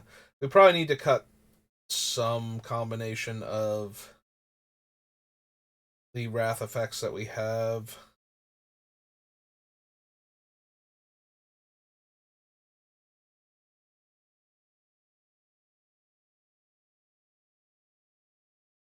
Project, Casualties of War, Sage, Channeler, Guild Pact, Skydiver. Maybe the Skydiver can go. The Skydiver's super expensive to proliferate with. Like, we have other creatures that activated ability proliferate. We have the Viral Drake. Do we have one other one? Or is. They might be the only 2 that we have now because we cut the Plague Maw. But 5 mana to proliferate is a lot of mana.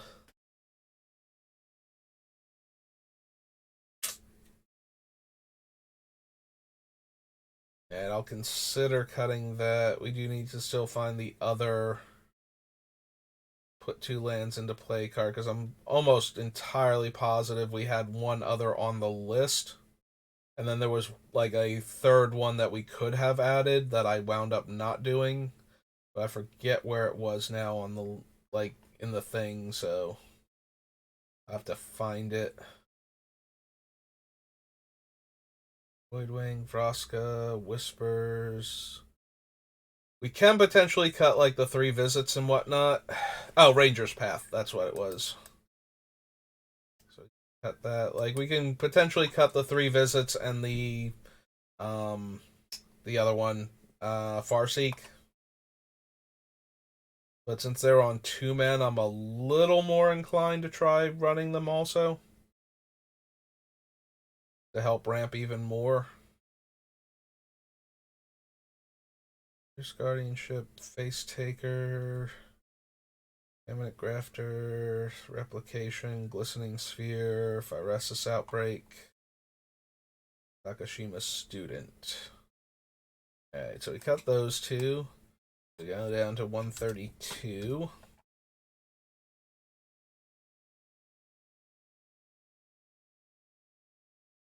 I know we cut the Hedron Archives.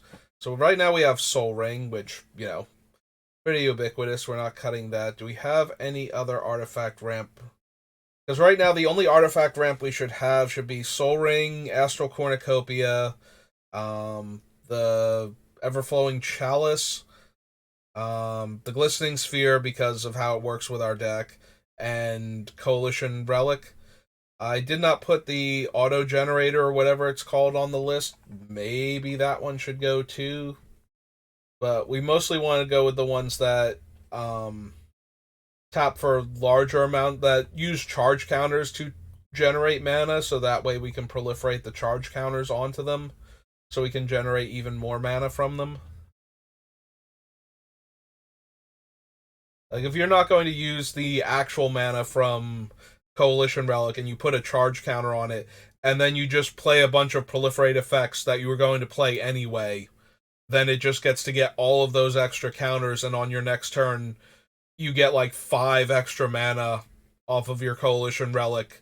And if you can't use it, then you wouldn't, like, you couldn't not put the charge counters on it because you were going to cast the other spells anyway, and you didn't use the mana from it, so it's not like it hurt you.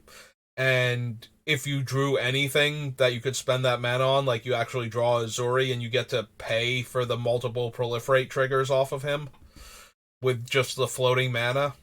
Also, if you can then tap the Coalition Relic to put a charge counter on it before doing that, then you get to double proliferate again and have like 3 extra mana next turn automatically and draw the 2 cards. And yeah, there's a lot of potential for things like that with the proliferate cards, so I want to leave those in if at all possible. But I don't want like any of the other random artifact mana sources that usually make it onto these lists that I might have thought I was going to be running, and then turns out I'm not, because we want the creature comes into play ramping a aspect of the deck instead. So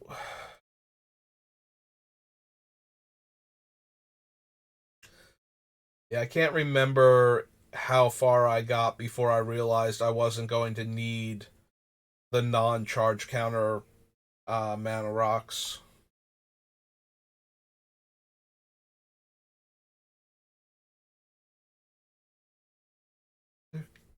Go Pact Informer.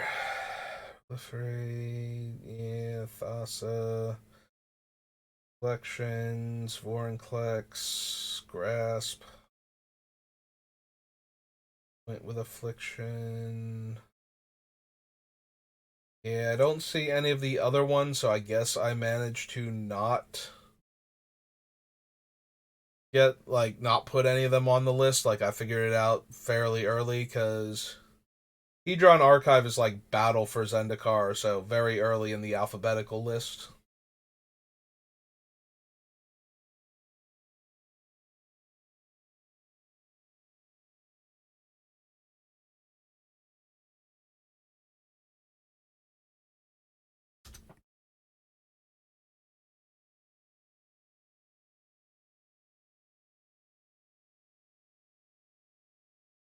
Okay.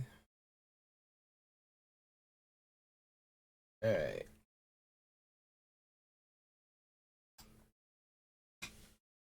Hey, I'm gonna go grab some more water, and we'll keep going at this for a little bit, and then we'll see where we're at and how much longer I want to keep trying to work on this deck in one go. I don't think we're gonna get it all done today. I think we could if I push myself super hard, but I think I might want to do like half of it today and figure out where we're at, and then try and finish it tomorrow maybe. But we'll see. Let me go get some water first.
Okay.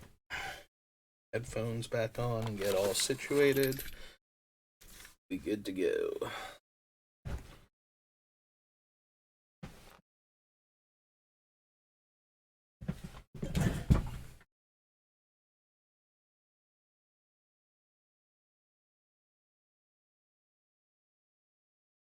Okay. So right now, 72 cards. I have 132, so we have to cut half of them. Let's do our normal thing. Let's do mass removal first.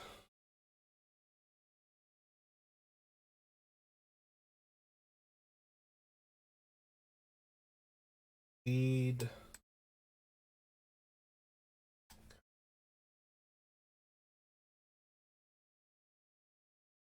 glowstone, copy.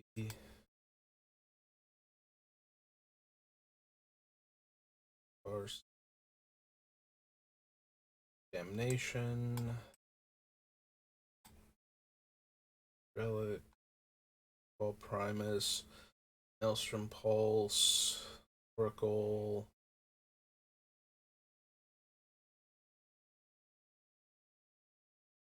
Engine kind of is, but that's not what it's in the deck for. It's in the deck because it proliferates twice. So.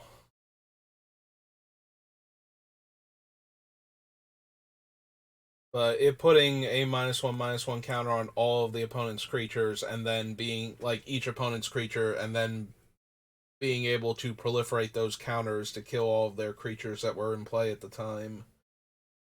Pretty okay. As a substitute Wrath, unless their creatures were Titanic beforehand. Like, I'm not going to kill Eldrazi Titans in time with that type of card, but. Again, I wasn't going to stop Eldrazi Titans with a lot of the cards that I currently have on this list, so.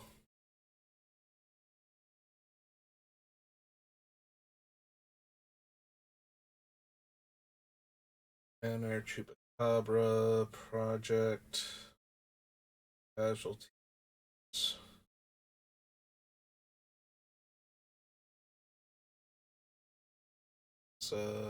Collections, Foreign Collects. Grasp is a single target. Hooded, Bring the Ending. Borak, Drown.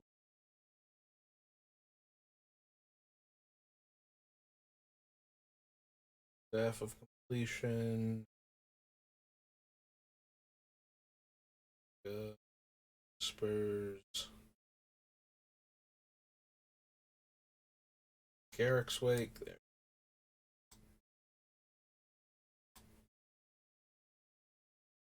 Yarok, Force, Sword, Other Sword. Grace, Guardianship, Grafter, Viruses Outbreak.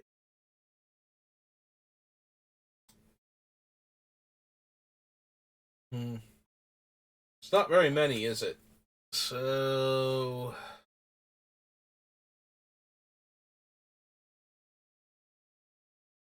Yeah, I'm wondering if I can ditch the stone and the deed. Just lean in on, like, Viruses Outbreak and In Garrick's Wake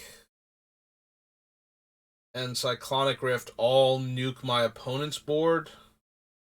Like, potentially without killing any of my stuff.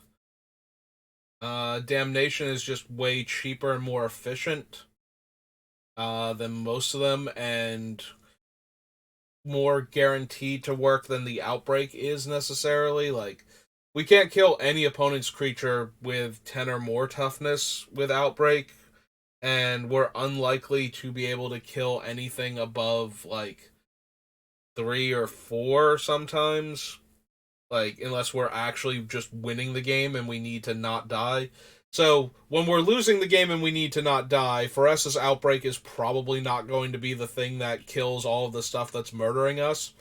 But when we're winning the game and the opponents start trying to focus fire on me, Outbreak is a great way to kill all of their stuff while letting my stuff keep going. So, and also it's just a 3 mana. Everybody, all my opponents get a poison counter, which is only one of 6 cards in the deck that can do that. So that's definitely going to stay regardless. So yeah, I think I like cutting the O Stone and the Deed here. Yeah, I don't think I even need to make the full list because it's only 1, 2, 3, 4, 5. Yeah, it was only 6 cards to begin with, and we're cutting 2 of them. So let's get rid of O Stone. And Pernicious.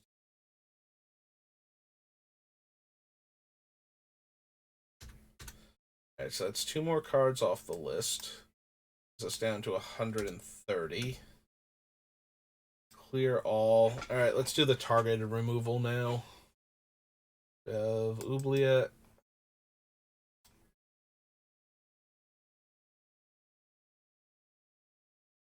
Tutor Wood Elves. Scepter.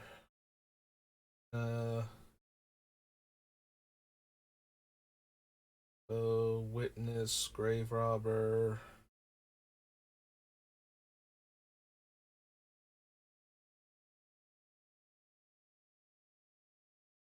From Pulse. I could see Pulse getting cut as a sorcery.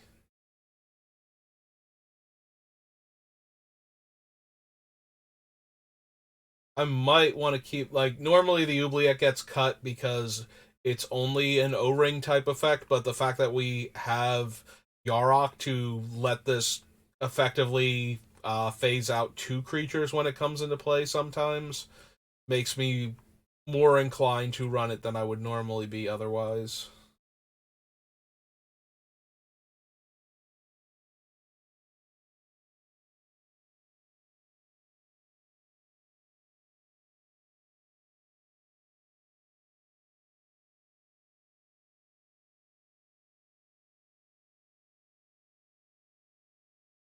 No removal spells. Like Corrupted Conscience, kind of the way I'm going to run it. Similarly, Grim Affliction, technically, like they're bad removal spells. Well, Grim Affliction is a bad removal spell, but also a way to proliferate.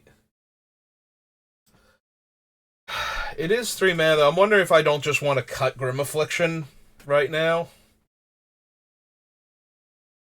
Like, we have so many other proliferate effects. Putting 1/-1 counter, like the Whispers of the Dross, at least is a 1 mana proliferate effect. This is a 3 mana proliferate effect to give one creature 2 -1/-1 counters and then worry about the rest of the table. It's not like we're putting a ton of -1/-1 counters on our opponent's stuff with the way the deck is right now.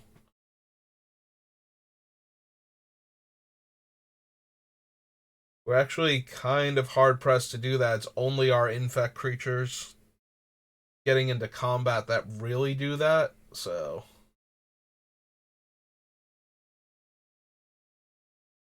Grim Affliction is more of a proliferate card that happens to put a counter on one of our opponent's things, not a removal spell that happens to proliferate. Right? It's not whatever the 5 mana sorcery was that we'd be running if it were an instant, or like 3 mana like Drown and Ichor is. Even then, we might wind up not running Drown and Ichor at this rate. All right, so right now we add it to the list technically, and then we consider it from there.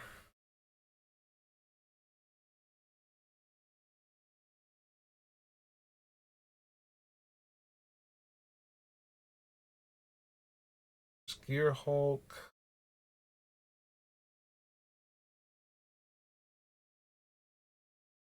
Wish's Banner, Ravenous Chupacabra, Assassin's Trophy,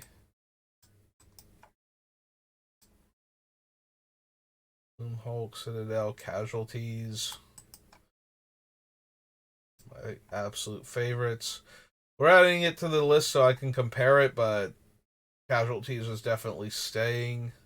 There are very few cards I enjoy casting in Commander more than Casualties of War.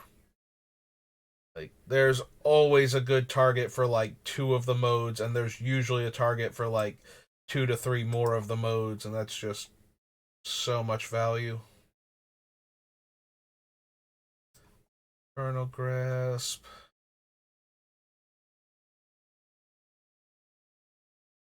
Missed Hero's Downfall somehow. All of this. Yeah, I'm looking at this going, that we are missing a card here. At least one. Assassin's Trophy, Ravenous Chupacabra. As foretold, disallow, Noxious Gearhulk. There's Hero's Downfall. Did I not see it? Oubliette, Maelstrom, Grim Affliction, and then Gearhulk. Yeah, we bounced right over it. Okay. Navigator, Conjurer's Closet. And yeah, then we're back up to Grim Affliction again. Alright. I have no idea how that happened, but... Alright, so we go back down to Infernal Grasp. Go. So Anoint is a target removal spell that gets better when its controller has 3 or more poison counters. The ending's a counter spell. Borak, Drown and Icarus targeted removal. Augury, Scrap Trap. Infectious Bite is technically removal.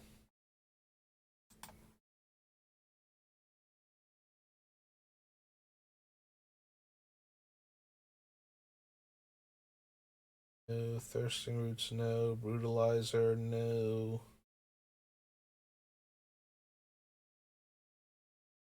Roscoe's Fall is technically removal.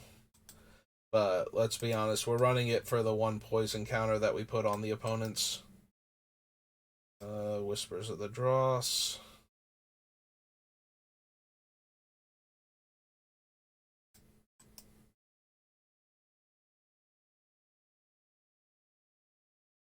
That's true. Did I grab any of the other non-creature removal, like things that literally cannot kill creatures but can kill other things? Because Acid Slime goes on the list, but it's more of a artifact and enchantment removal primarily, and land, of course, than it is, like, it can't kill creatures. And we didn't put Woodfall Primus on the list either, and he falls into that same category. So yeah, I don't think we're adding. I think I intended to start off with Creature Kill, but between the things that can kill creatures and everything else, and the whatnot, like, we could have Force of Vigor on this list, and the Reclamation Sage, and the Acid Slime, but we also have to go back and grab Woodfall Primus and some other things. So maybe we focus more on, like, right now we're doing the things that can kill creatures, and then we'll go look at the other stuff that can kill non-creatures and compare it with the things that can kill creatures for this list. So yeah, let's come down here. Let's do removal. Targeted removal.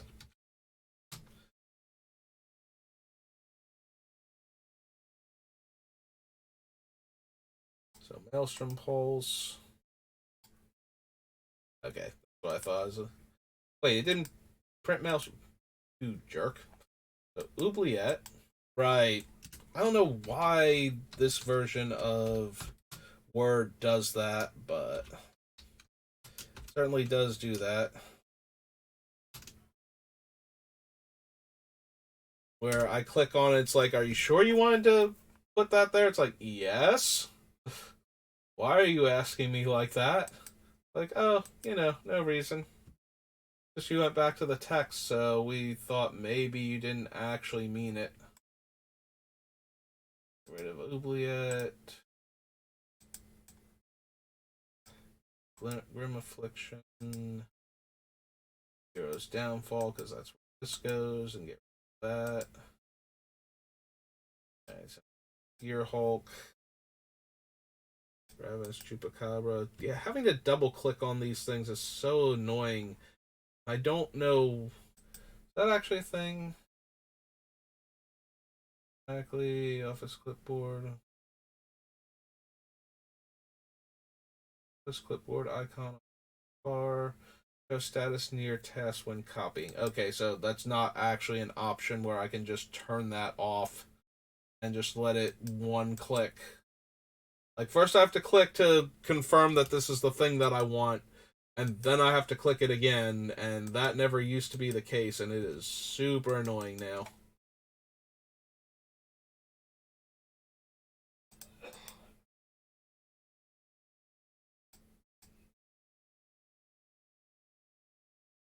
I can't wait till I get used to it and they realize, hey, this was a dumb idea, and then they fix it, and then I start double posting everything. Racist judgment. Alright. So yeah, we can't have all of these.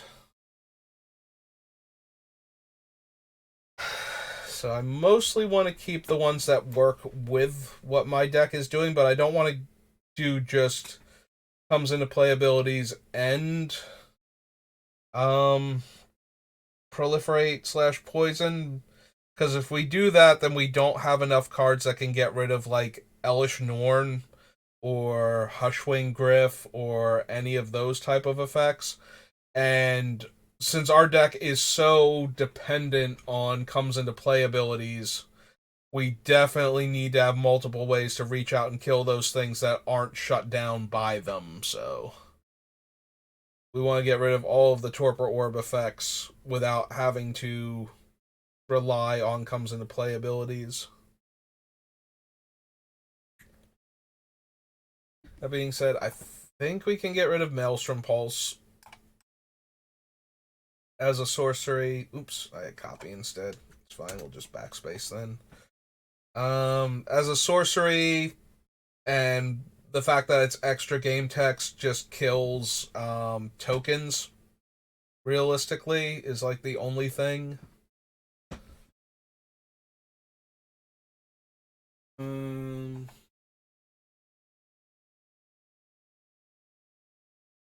I am really starting to think Grim Affliction can go also. It's just, it's so weak as a removal spell and so weak as a proliferate effect for the amount of mana that we're paying for it.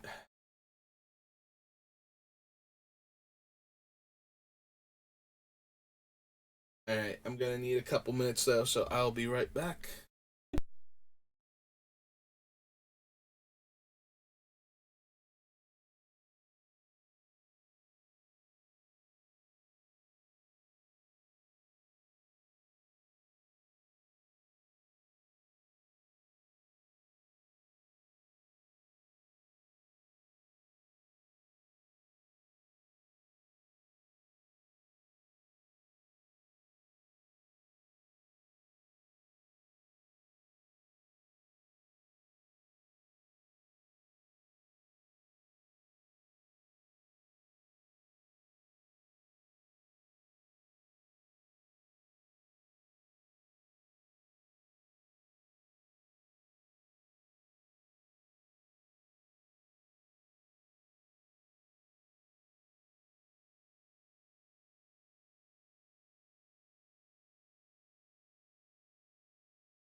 Hey, and I'm back.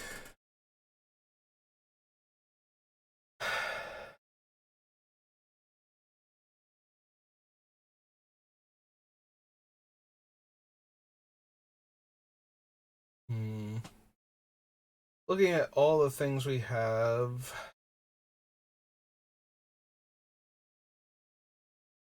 So, Bite and Fall have to stay on the list because they both give poison counters to the opponents.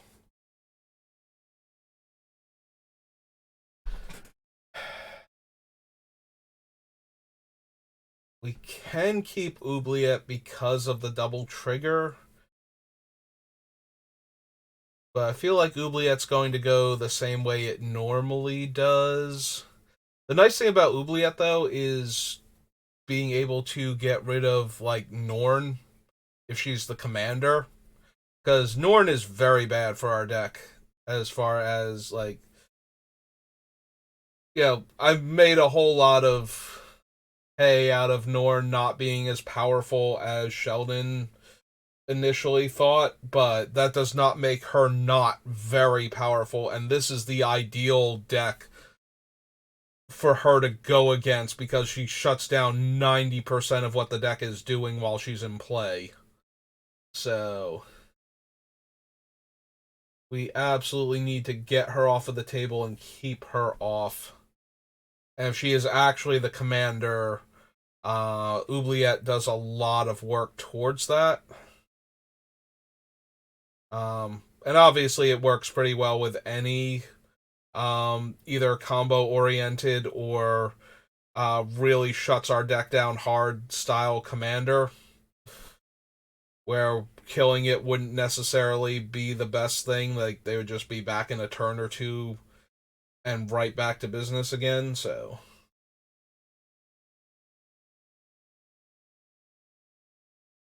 which is always the argument for Oubliette in a deck like this, but the fact that we can hit that particular commander and take out something else while we're at it, probably okay.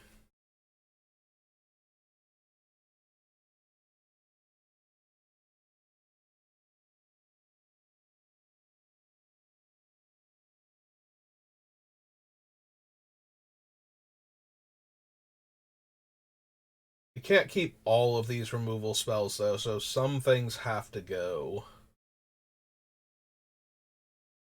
I think I want to keep Downfall, which means we probably need to lose Infernal Grasp.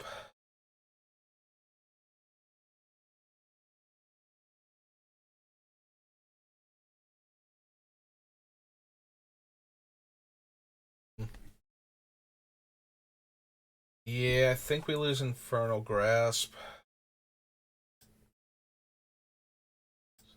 That.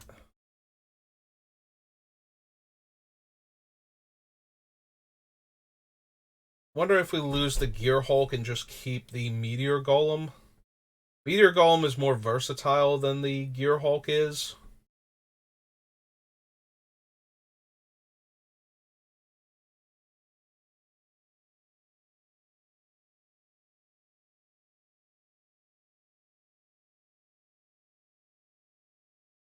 Like, Gear Hulk is slightly larger, but that's not really a thing with how our deck is planning on killing. It's more of a thing for if our deck wants to block an attacking creature. Gear Hulk has better stats, but Meteor Golem does a lot more damage to the opponents as a blink target and costs one more mana. Yeah, okay, I think we can lose the Noxious Gear Hulk. We're definitely keeping Ravenous Chupacabra because it's much cheaper and the potential to double up and kill two creatures right now. Although we might ultimately be able to cut the Chupacabra also. The focus of the deck is going to be proliferating poison, and we do have a ton of creatures that proliferate on ETB, so while the Ravenous Chupacabra also plays well into that, being able to kill two creatures when it comes in, and then repeatedly killing a creature, yeah, the more I say it, the more I think we're keeping the Chupacabra anyway, just because it's still on topic with the rest of the deck, but I do think We could cut it if we needed to. So right now we've got 4 cards off the list.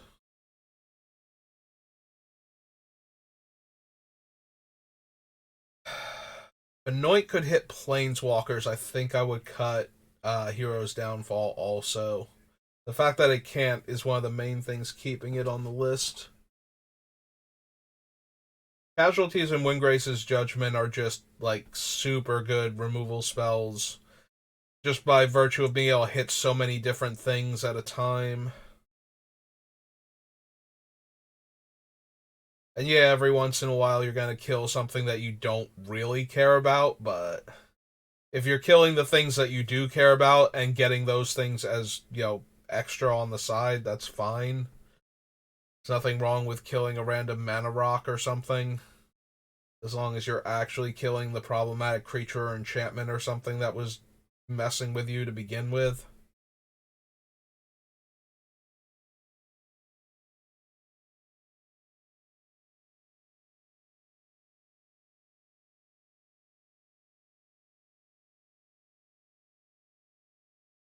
Yeah, we can probably lose Drowning Ichor.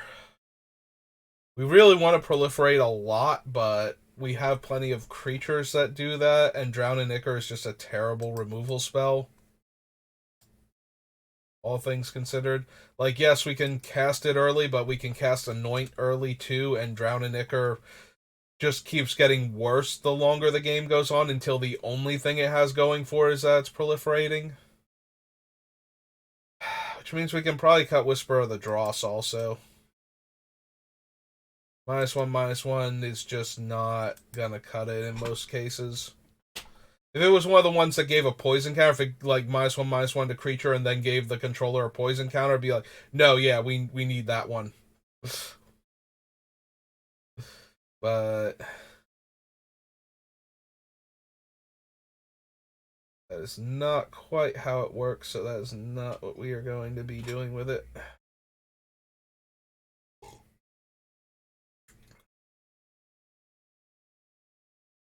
One, two, three, four, five, six.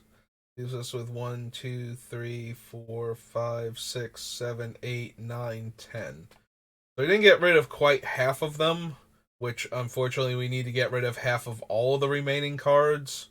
But there's 6 more spells off of the list, which brings us dangerously close to 120. So if we can get at least 4 more cuts before I decide I need a break, that'd be perfect.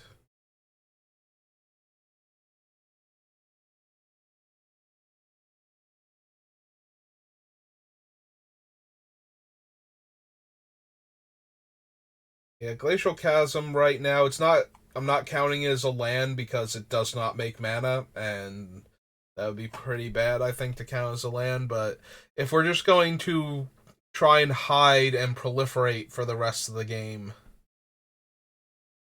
then the cumulative upkeep 2 life and I can't attack are and losing a land, 2 lands potentially. That might be the biggest strike against it, is that I'm losing 2 lands when I play it. Because it is an enter the battlefield trigger, is to sack a land.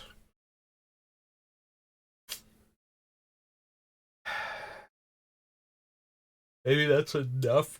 Excuse me, going against it where I don't need it.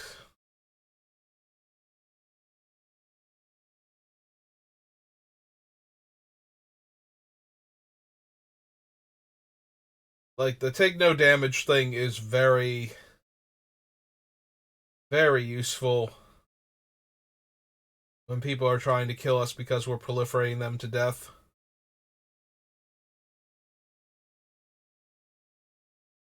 But we can only pay that for a few turns before it's going to start getting out of hand.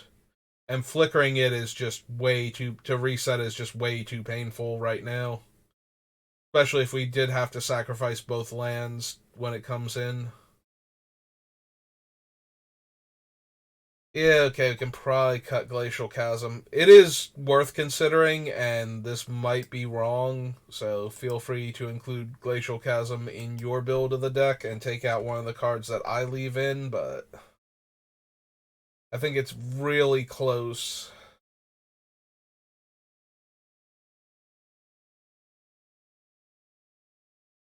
I don't think Glacial Chasm's gonna make mine just because of the having to lose 2+ lands every time we put it into play.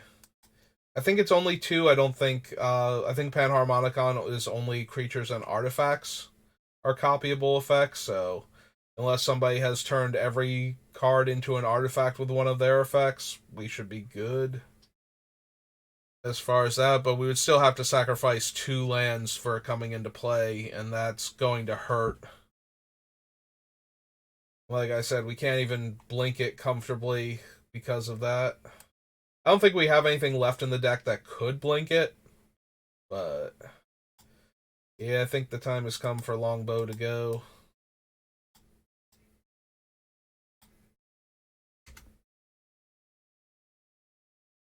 Yeah, we're gonna keep Eternal Witness for now. I think we can lose the Grave Robber. I think it's worse than the Scavenging Ooze, especially in this deck. Like, us being able to get our opponent's creatures back for 5 mana is not helping at all, so we'd have to only revive our own stuff. Unless their things were, like, holding them off fairly well. You know, strong enough comes into play abilities and whatnot. But we're not going to win the game most of the time by stealing our opponent's creatures from the graveyard. We're just going to not lose the game at the moment by doing that, so there are lots of other cards that can do that sort of thing more consistently than the Grave Robber, because the Grave Robber has to be Night Eyes in order to borrow our opponent's dead creature in order to trigger it. And sometimes if it's become Night Eyes, then it can't exile cards from the graveyard anymore. And if the deck is reanimating something other than a creature, especially, or if we don't have enough mana now because Night Eyes costs 5 versus Grave Robbers 2, then we're going to have all kinds of issues. So I think I would rather stick to the Bojuka Bog and Scavenging Ooze rather than try and use Grave Robber for this particular build.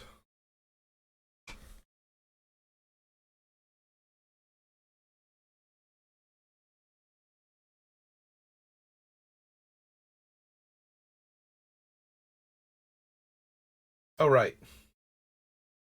I went and crossed all those cards off of the list and they're still on the list. That's going to be a tiny bit of an issue. Alright, we need to go get rid of them now before I forget what they were. Save Progress, Thummingbird, Trigon, Corrupted Conscience, Corruptor, Blighted Agent, Resolve, Grim Affliction we got rid of. Yeah, I forgot to actually go through and kill all of those cards before I emptied off the list.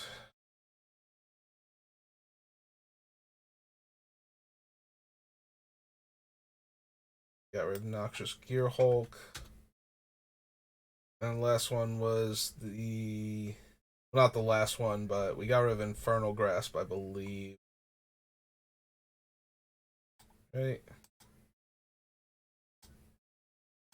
Yeah, we got rid of Infernal Grasp. Then we got rid of Drowning Ichor and Whispers of the Dross.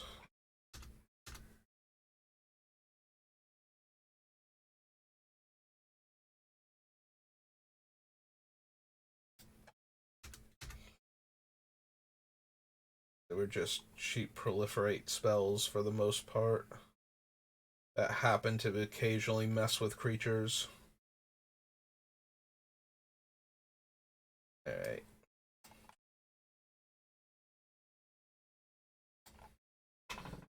Alright, so let's go back to Champions of Kamigawa. because that's where Grave Robber was.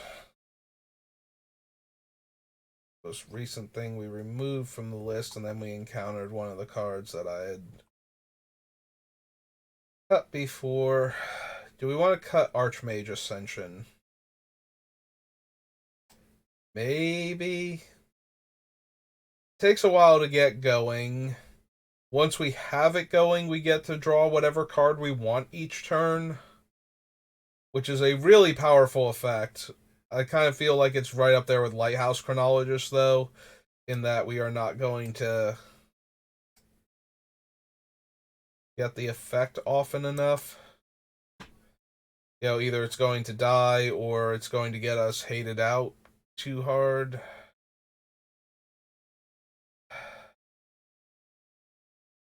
The only thing about Lighthouse Chronologist is if it's close to 7,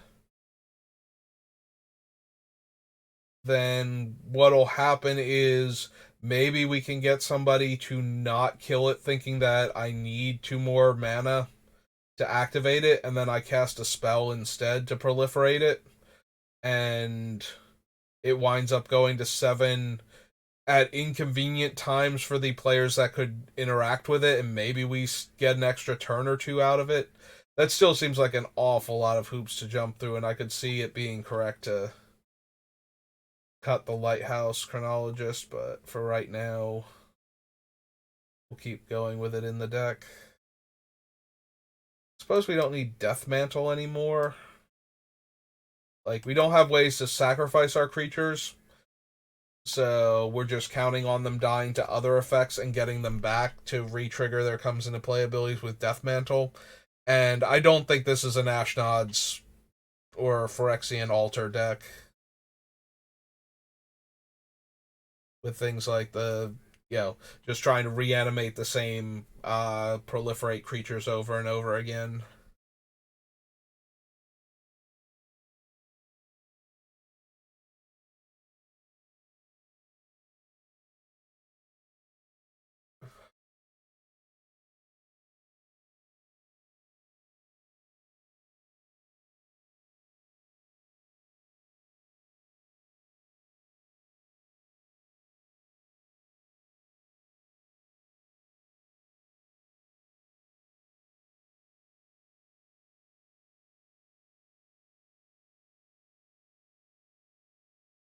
Yeah, I really want to keep all of the ones that we still have. Did I cut Skirthyrix yet?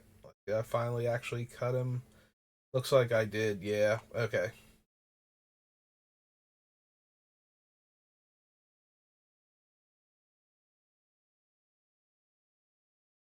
In the Claws and the Deadeye for now.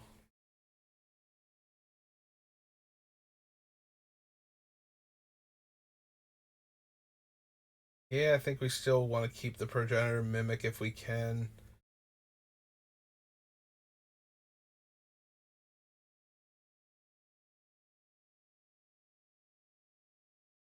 Trophy. Project. Sage Flux Channeler. Guild Pact Informer. Like, even the Pollen Bright Druid is only a 2 mana creature, is potentially a lot stronger in this deck. Just because if we have to bounce it or let it die and recast it by bringing it back with like the Siege or something, it's still a very efficient creature. Like, it's still 2 mana to proliferate, and it's adding to the board and potentially increasing the damage that one of our other creatures could deal.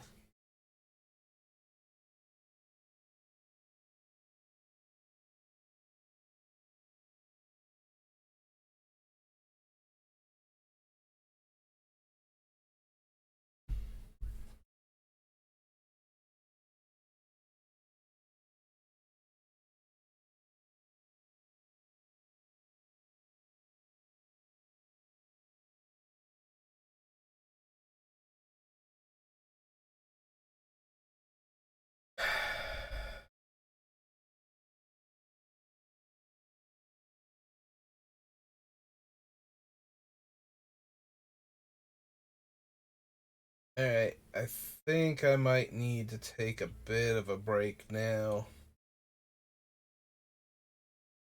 Like, I am still thinking about the cards and trying to figure out what ones I want to keep and whatnot, but I'm having trouble maintaining, like, the um, monologue, the commentary on what I'm doing, and I'm starting to lose focus a little bit. So rather than just keep staring at the card list, I think we'll take a bit of a break. We've been going for what, 2 hours? Almost 2.5 hours, so I think that's all right. So one, two, three, four, five, and literally got it below 120 cards.